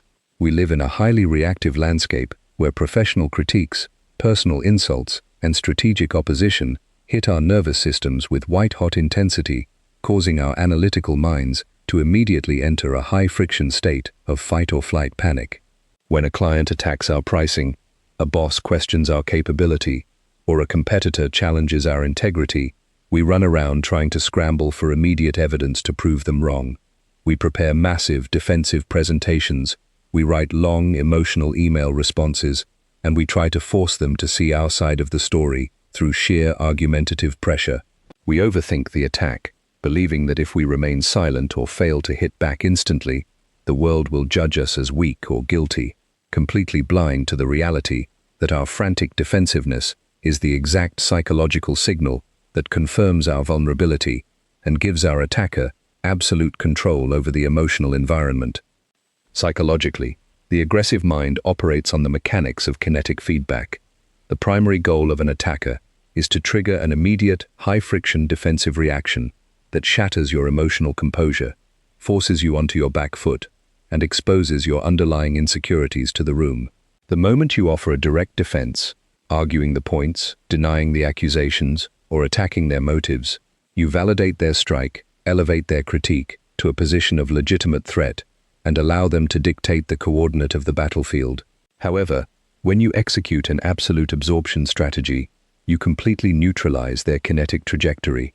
By welcoming their words into a vacuum of total unbothered composure, processing their attack as if it were a simple, neutral stream of incoming data, you completely rob them of their oppositional gravity. You force them to stand in the public square, swinging their sword at thin air, losing their balance and exposing their own emotional desperation to the entire room.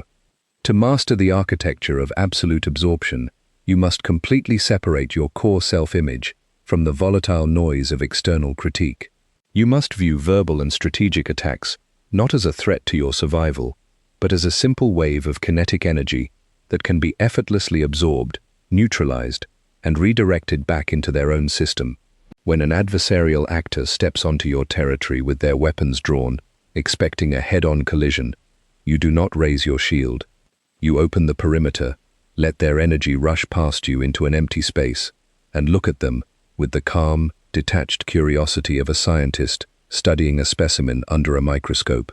By maintaining your structural composure and framing their attack as a valuable piece of raw feedback, you instantly elevate yourself to a position of absolute, untouchable authority, leaving your attacker looking small, frantic, and emotionally unhinged.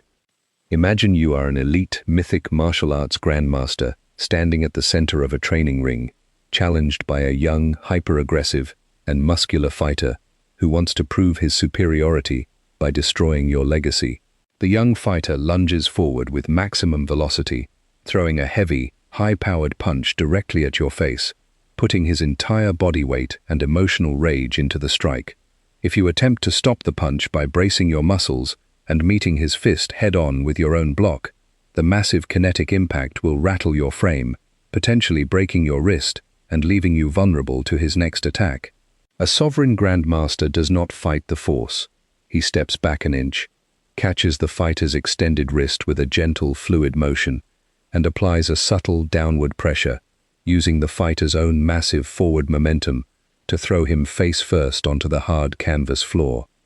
The young fighter collapses under the weight of his own aggression, while the master remains standing in absolute stillness, his breathing completely undisturbed.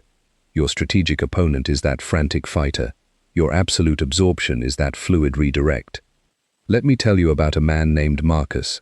Marcus was a highly sophisticated chief operations officer who was brought in to execute a massive, structural optimization program for a legacy international aviation conglomerate that was suffering from systemic financial decline. The program demanded deep, painful operational cuts, including the consolidation of multiple regional maintenance hubs and the elimination of several redundant executive layers. The middle management tier was in a state of absolute revolt, led by a senior regional director named Victor, a loud, highly confrontational individual who had spent 20 years maintaining his power within the company through intimidation, aggressive union manipulation, and fierce public resistance to any outside administrative changes. Victor was determined to humiliate Marcus during an all-hands executive summit, preparing a highly venomous, public attack designed to shatter Marcus's authority in front of the entire global leadership team. During the summit, as Marcus stood at the podium outlining the restructuring timeline, Victor suddenly stood up, slammed his folder on his seat, and intercepted the presentation, yelling through a microphone that Marcus was a cold, calculating corporate assassin who didn't understand the realities of aviation safety, that his data models were an absolute fraud, and that his optimization plan would directly cause a catastrophic system failure that would ruin the company's reputation forever. The entire ballroom dropped into a freezing, terrifying silence. Every executive sat paralyzed, watching Marcus, expecting him to instantly flush with anger, cut Victor's microphone, and deploy his corporate authority to fire him on the spot. Marcus stood at the podium in absolute, unbothered composure. He did not tighten his jaw, he did not raise his hands, and his face remained a serene, unreadable mask of clinical calm. He stood in silence for 5 full seconds after Victor finished his tirade, letting the echo of the aggressive shouts fade completely into the large room until the air felt heavy with awkward tension. Then Marcus nodded slowly, his eyes shining with a genuine, unshakable warmth. He looked directly at Victor and said with absolute, serene clarity, "Victor, your passion for this company's safety baseline is exactly why you have been an invaluable asset to this infrastructure for 2 decades. The risks you have just highlighted regarding maintenance transit times are incredibly vital. In fact, your observation reinforces exactly why our legacy framework is no longer sustainable. Let's pull up your specific regional transit data onto the main screen right now so we can integrate your insights into our automated allocation solution." The psychological effect on Victor was devastating. By absorbing his raw anger completely and transforming his venomous attack into a valuable stream of operational insight, Marcus had completely stripped him of his adversarial platform. Victor could no longer play the role of the brave rebel fighting a corporate tyrant. If he continued to shout now, he would simply look like an irrational, emotionally unstable child disrupting a collaborative engineering session. The psychological vertigo hit him instantly. His face turned bright red, his aggressive posture completely collapsed, and he sat back down in his chair, staring blankly at his desk in absolute silence. For the rest of the summit, Marcus proceeded to walk through his restructuring cuts with absolute precision, utilizing Victor's own regional data to demonstrate exactly why the cuts were necessary, while Victor sat entirely neutralized, nodding along like a quiet student. Marcus had successfully turned a public execution attempt into the ultimate demonstration of his untouchable, sovereign command. The definitive lesson Marcus's architecture teaches is that you must completely eliminate the low-leverage habit of meeting external attack with immediate, defensive friction. The moment you enter a frantic argument to protect your pride, you hand your opponent the keys to your emotional balance sheet and allow them to pull you down onto their chaotic level. Step out of the line of fire. When a competitor, a client, or an associate launches a critique against your life, your business, or your methods, calmly absorb their energy, validate their underlying metrics, and integrate their momentum into your own design trajectory. When you force your attacker to watch their weapons dissolve into a vacuum of total composure, you elevate your authority to an untouchable baseline, leaving your individual empire to expand in the dark, with absolute speed and permanent, unshakable freedom. Chapter 9. The echo of strategic defiance, governing through perceived boundaries. You are standing on a glass-walled observation balcony, overlooking a sprawling, high-velocity software production floor at 11 p.m. Below you, dozens of highly talented, fiercely independent engineers are huddled around their terminals, typing with a manic, near-obsessive intensity to rewrite a core algorithmic processing layer before the midnight deployment window closes. If you look closely at their team metrics, you realize that these individuals are not moving at this extreme pace because you ordered them to do so. In fact, 48 hours ago, you called an executive meeting and calmly told their division leads that the upcoming architectural migration was far too complex, that the technical hurdles were likely too advanced for their current development cycle, and that you were preparing to push the release date back 6 months because the floor lacked the specialized engineering stamina to execute the pivot under pressure. This intentional boundary triggered an immediate collective wave of raw psychological defiance across the department. The team did not accept your timeline.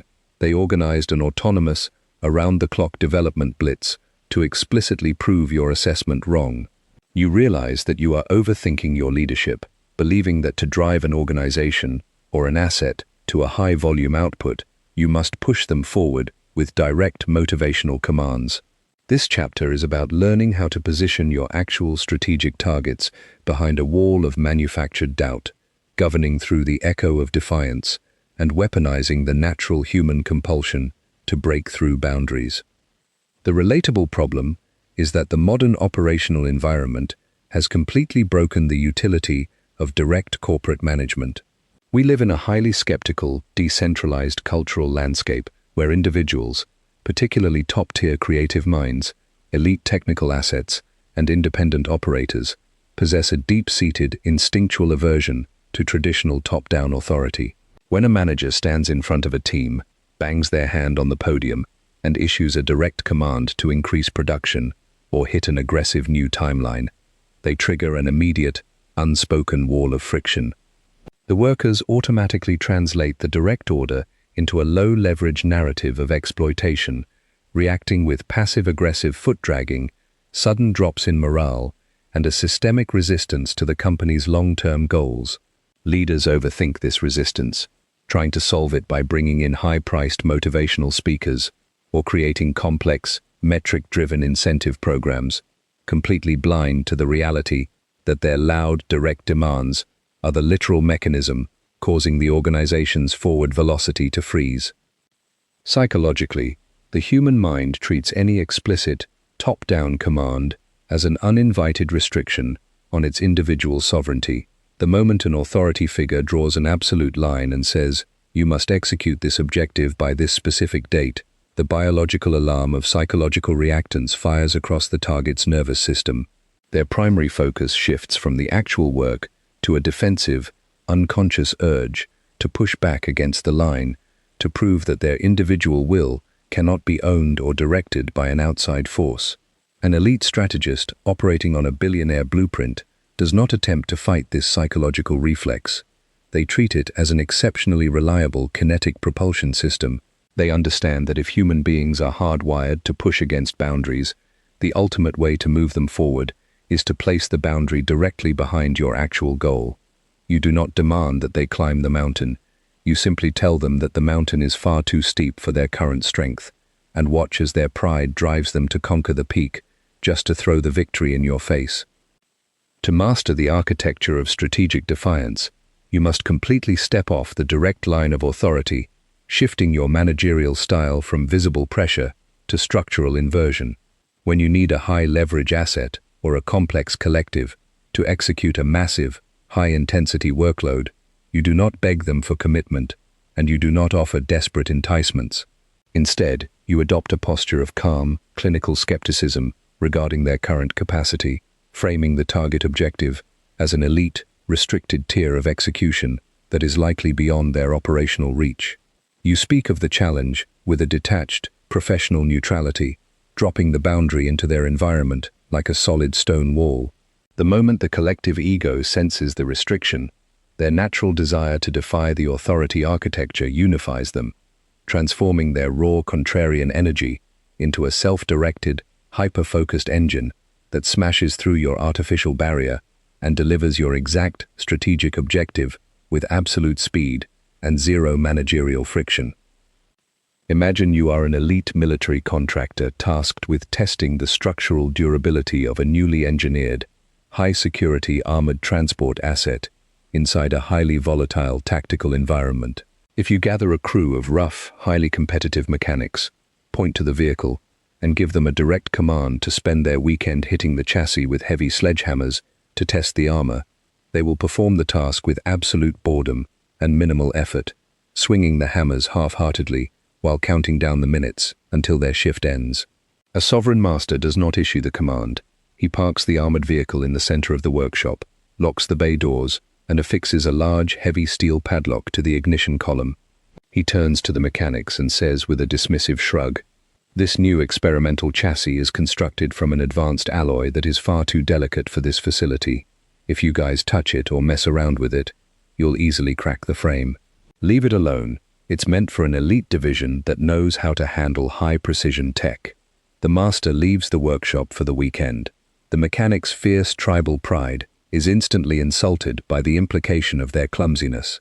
The moment the door closes, they grab the heaviest tools in the shop, break the padlock, and spend 48 hours violently striking the chassis with everything they have to prove their strength, completely executing the master's exact testing protocol under the beautiful illusion of absolute rebellion.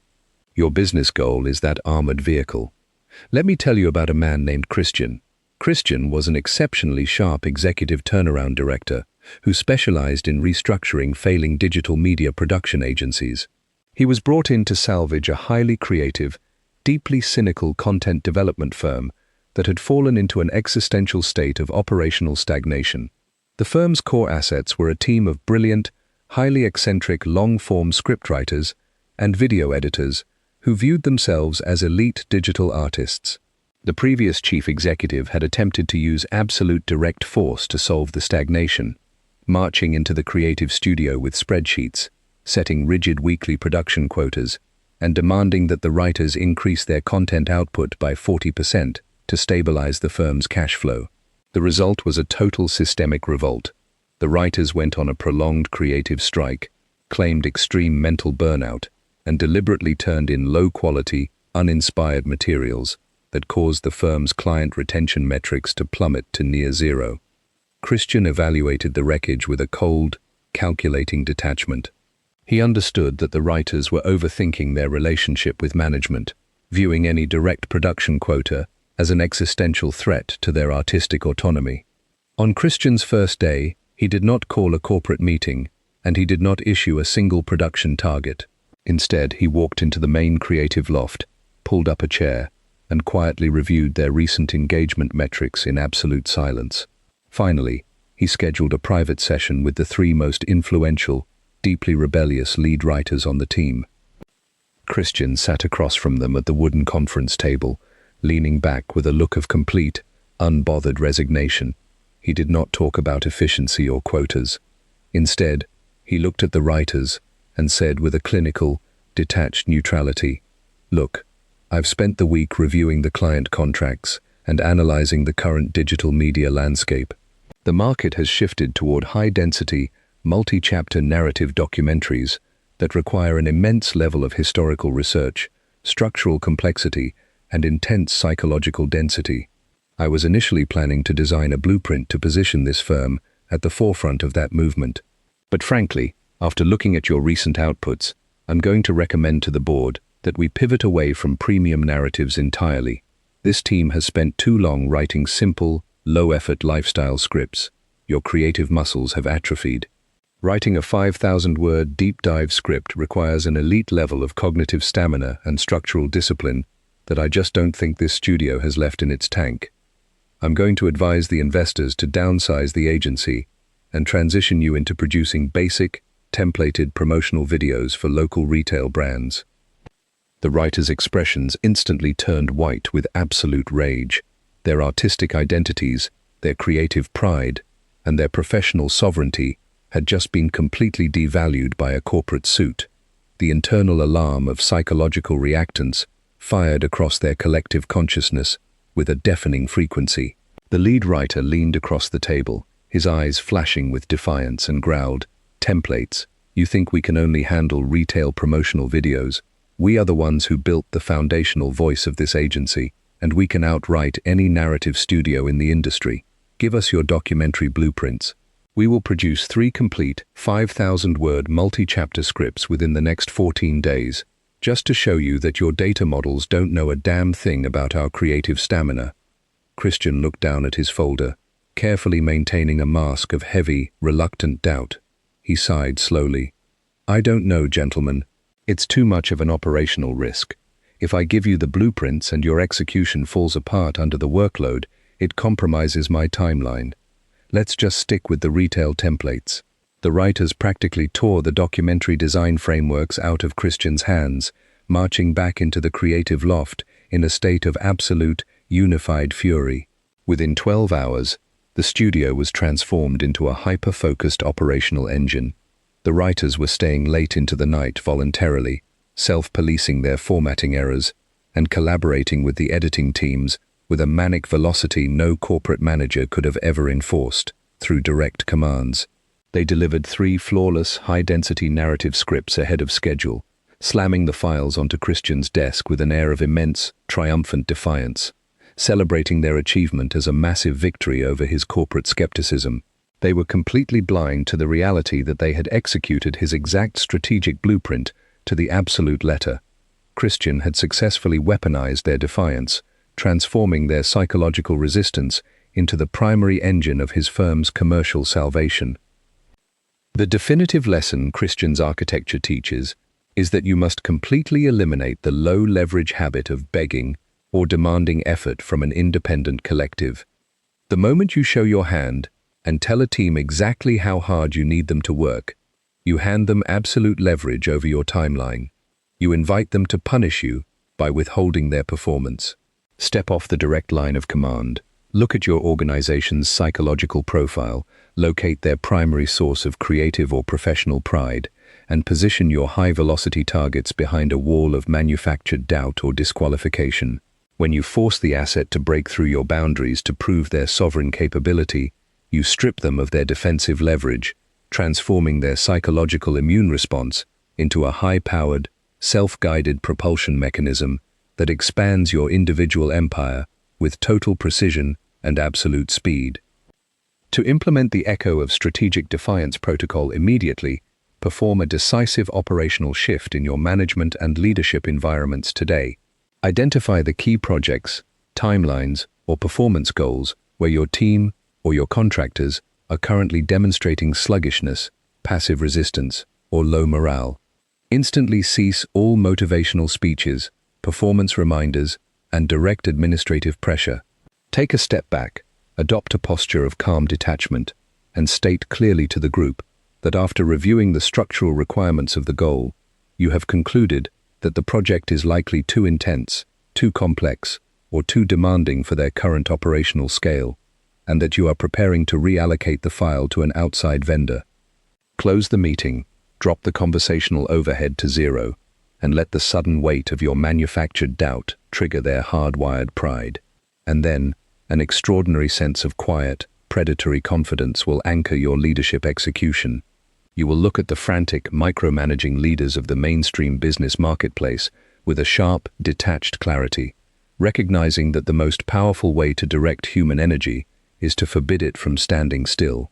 You will find an immense, sovereign strength in knowing that you no longer need to push the crowd forward, because you have learned the elite art of allowing their own natural desire for autonomy to break down the walls, leaving your individual empire to expand in the dark with absolute speed and permanent, unshakable freedom. Chapter 10. The Illusion of Total Sovereignty, Planting the Seeds of Self-Directed Execution. You are sitting in the corner of a secluded, high-end hotel library lounge at 1 a.m., watching a prominent venture capital investor sketch out an intricate, multi-million-dollar marketing allocation structure on a clean white napkin. His face is illuminated by a sudden rush of creative enthusiasm. His voice drops to an intense, rapid whisper as he explains how this newly designed distribution model will perfectly position your offshore digital enterprise to capture the entire regional sector before the quarter ends. He taps his finger on the napkin, looks at you with immense pride and declares, "This is the definitive blueprint, my friend. I just came up with the entire framework right now, and it's going to revolutionize our scaling velocity." You look at the napkin, nod slowly with an expression of profound, respectful admiration, and congratulate him on his brilliant strategic breakthrough. Your face remains a serene, unreadable mask of clinical calm. In reality, every core component of that distribution model, every legal jurisdiction he utilized, and every specific timeline he sketched on that napkin was meticulously planted within his environment by you over the last 3 weeks, through an indirect series of casual historical anecdotes, raw, unanchored data prints left on his desk, and precise, open-ended questions designed to guide his mind to that exact conclusion. You have successfully executed the ultimate protocol of reverse control, the illusion of total sovereignty. The relatable problem is that our modern commercial interactions are deeply poisoned by an exhausting, low-leverage battle for personal intellectual credit. We are conditioned by consumer validation models to believe that to assert our power, protect our value, or lead a partnership, we must constantly proclaim our ownership over every idea, every strategy, and every solution we design. We walk into boardrooms with our names boldly stamped on presentation decks. We interrupt our partners to remind them that we came up with the thesis first, and we fiercely defend our intellectual pride during strategic alignments. This high-visibility approach is a catastrophic operational trap. The moment you force an independent asset, a wealthy client, or a powerful stakeholder to accept your strategy as an explicit product of your superior intellect, you trigger their instinctual tribal defense systems. Their ego views your intelligence as a direct threat to their status, causing them to automatically search for flaws in your design, delay implementation out of spite, and resist your guidance simply to protect their own position as the dominant thinker in the room. Psychologically, the human mind possesses an immense, near-religious attachment to any idea that it believes it has generated spontaneously through its own internal creative machinery. When an individual looks at a strategic solution and concludes, "This is my idea," their cognitive processing unit undergoes an immediate structural shift. Their natural baseline of skepticism, critical resistance, and analytical pushback dissolves into a state of absolute protective alignment. They stop microanalyzing the execution costs, they stop questioning the timeline, and they stop negotiating the terms. Instead, their entire egoic pride becomes directly intertwined with the absolute success of the project. They will deploy their massive financial capital, their corporate leverage, and their personal energy to defend and execute the strategy with an intensity that no outside consultant could ever inspire through direct persuasion, simply because they are executing a project that validates their own sovereign intellect. An elite strategist operating on a billionaire blueprint understands that true power is measured by objective operational volume and cash flow efficiency, not by the superficial vanity of public intellectual credit. They realize that in an era of hyperinflated egos and corporate insecurity, the ultimate form of control is the complete concealment of control. They choose to act entirely as an invisible psychological architect, systematically dismantling their own desire for immediate praise and redirecting their creative life force into the silent orchestration of their target's environment. They do not force their ideas down the throat of the market. Instead, they plant the raw component elements of their objective deep within the target's daily informational stream, allowing the target's own subconscious mind to connect the dots, assemble the machinery, and present the final blueprint as their own historic breakthrough. The strategist steps backward into the pristine shadows of absolute anonymity, letting the target claim the applause while quietly pocketing the multi-million-dollar yields of the execution. Imagine you are an elite, hidden horticulturalist tasked with cultivating a legendary, near-priceless white orchid inside the private botanical conservatory of a highly suspicious, eccentric monarch who forbids any outside gardener from touch-altering his grounds.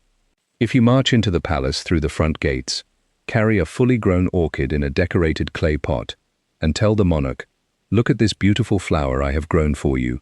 You must place it in the center of your royal garden," the monarch's paranoid ego will instantly rebel. He will suspect a hidden poison, mock your style, and command his guards to throw the flower into the courtyard fire simply to prove that no commoner can dictate the aesthetic of his kingdom. A sovereign horticulturalist operates in total silence. He quietly steps over the palace walls at midnight, blends the microscopic orchid seeds directly into the raw soil of the monarch's favorite terrace, mixes the water with precise structural nutrients, and vanishes back into the forest. Months later, when the monarch walks along the terrace, looks down, and discovers a stunning, flawless white orchid blooming spontaneously from the earth, he will fall to his knees in utter awe, believing he has witnessed a personal miracle of nature. He will build a gold fence around the flower, dedicate his royal treasury to its protection, and celebrate its beauty for the rest of his life, completely under the illusion that the garden belongs entirely to his sovereign creation. Your strategic objective is that hidden seed. Let me tell you about a woman named Helena. Helena was an exceptionally brilliant corporate mergers specialist who spent her career coordinating massive joint venture alignments between multi-billion-dollar aerospace manufacturing consortiums. Helena was young, and she frequently found herself operating inside international boardrooms dominated by older, highly aristocratic male industrialists who possessed massive, hypersensitive egos and a deep-seated resistance to any outside strategic guidance. Early in her career, Helena had attempted to lead these titans directly, walking into executive sessions with flawless analytical data decks, explicitly detailing how a specific cross-border merger would save their firms hundreds of millions in operational overhead, and commanding them to execute the consolidation. The result was a wall of constant frustration. The industrial barons view her intelligence as an existential threat to their legacy status, spending months arguing over minor corporate governance details, vetoing her structures out of sheer pride, and stalling the alignments until the market windows closed. Helena studied this structural bottleneck with a cold, clinical clarity. She realized that she was overthinking her presentation, trying to force the barons to admit her intellectual superiority. She was marching into the palace with the fully grown flower in a pot. Within 48 hours, Helena executed a complete systemic inversion. She vowed to never present a finished strategic blueprint to a client again. She completely deleted her personal name from her corporate documentation, and she re-engineered her consultative framework around the absolute illusion of target sovereignty. A year later, she was brought in to facilitate a highly volatile, stalled consolidation between a legacy German metal fabrication conglomerate and a high-growth French aerospace engineering trust. The two aging patriarchs of the firms absolutely loathed each other, and the merger was on the verge of total collapse due to their mutual refusal to yield an inch of corporate control. Instead of scheduling a formal joint presentation to pitch her integration plan, Helena structured a separate, isolated series of casual operational reviews with each patriarch. When she sat down with the German patriarch in his private study, she did not bring a merger proposal. Instead, she laid out a loose stack of raw, unannotated international market supply chain data prints on the table, casually pointing to a sharp, upcoming deficit in specialized titanium processing capacity across North America. She did not say a word about the French Aerospace Trust. She simply asked an open-ended question. Sir, with your legendary production capacity, how would an independent firm strategically capitalize on this specific raw material bottleneck before the American market panics? She left the data prints on his desk, stood up, and quietly exited the room.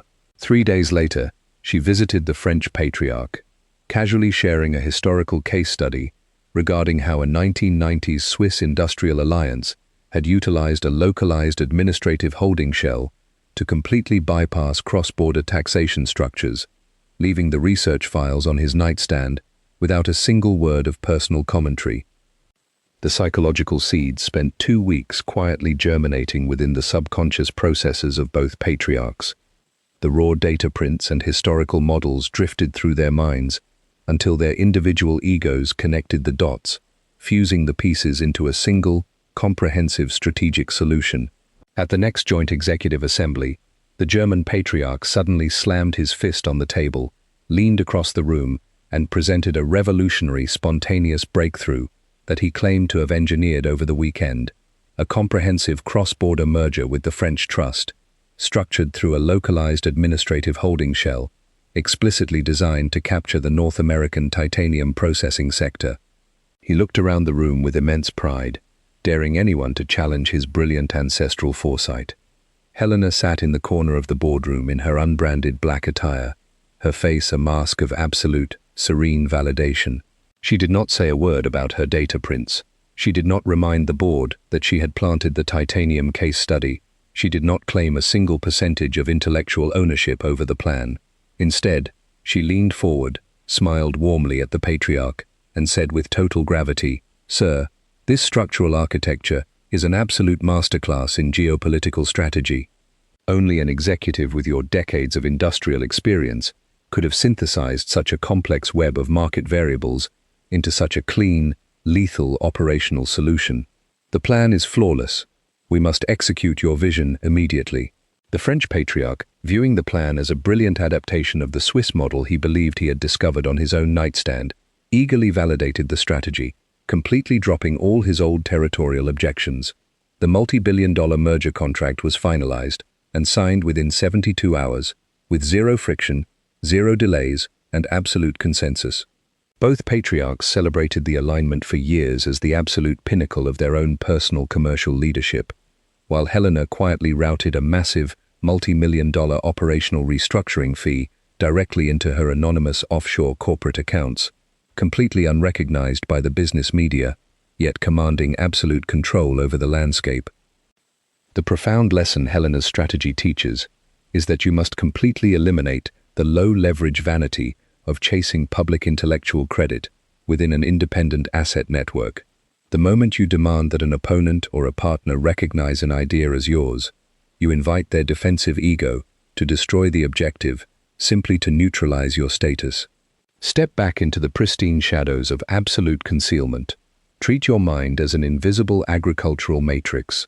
Plant the raw data points, the historical precedents, and the structural variables quietly within your target's daily environment, through indirect questions and unanchored information loops, allowing their own pride to connect the dots and construct the trap.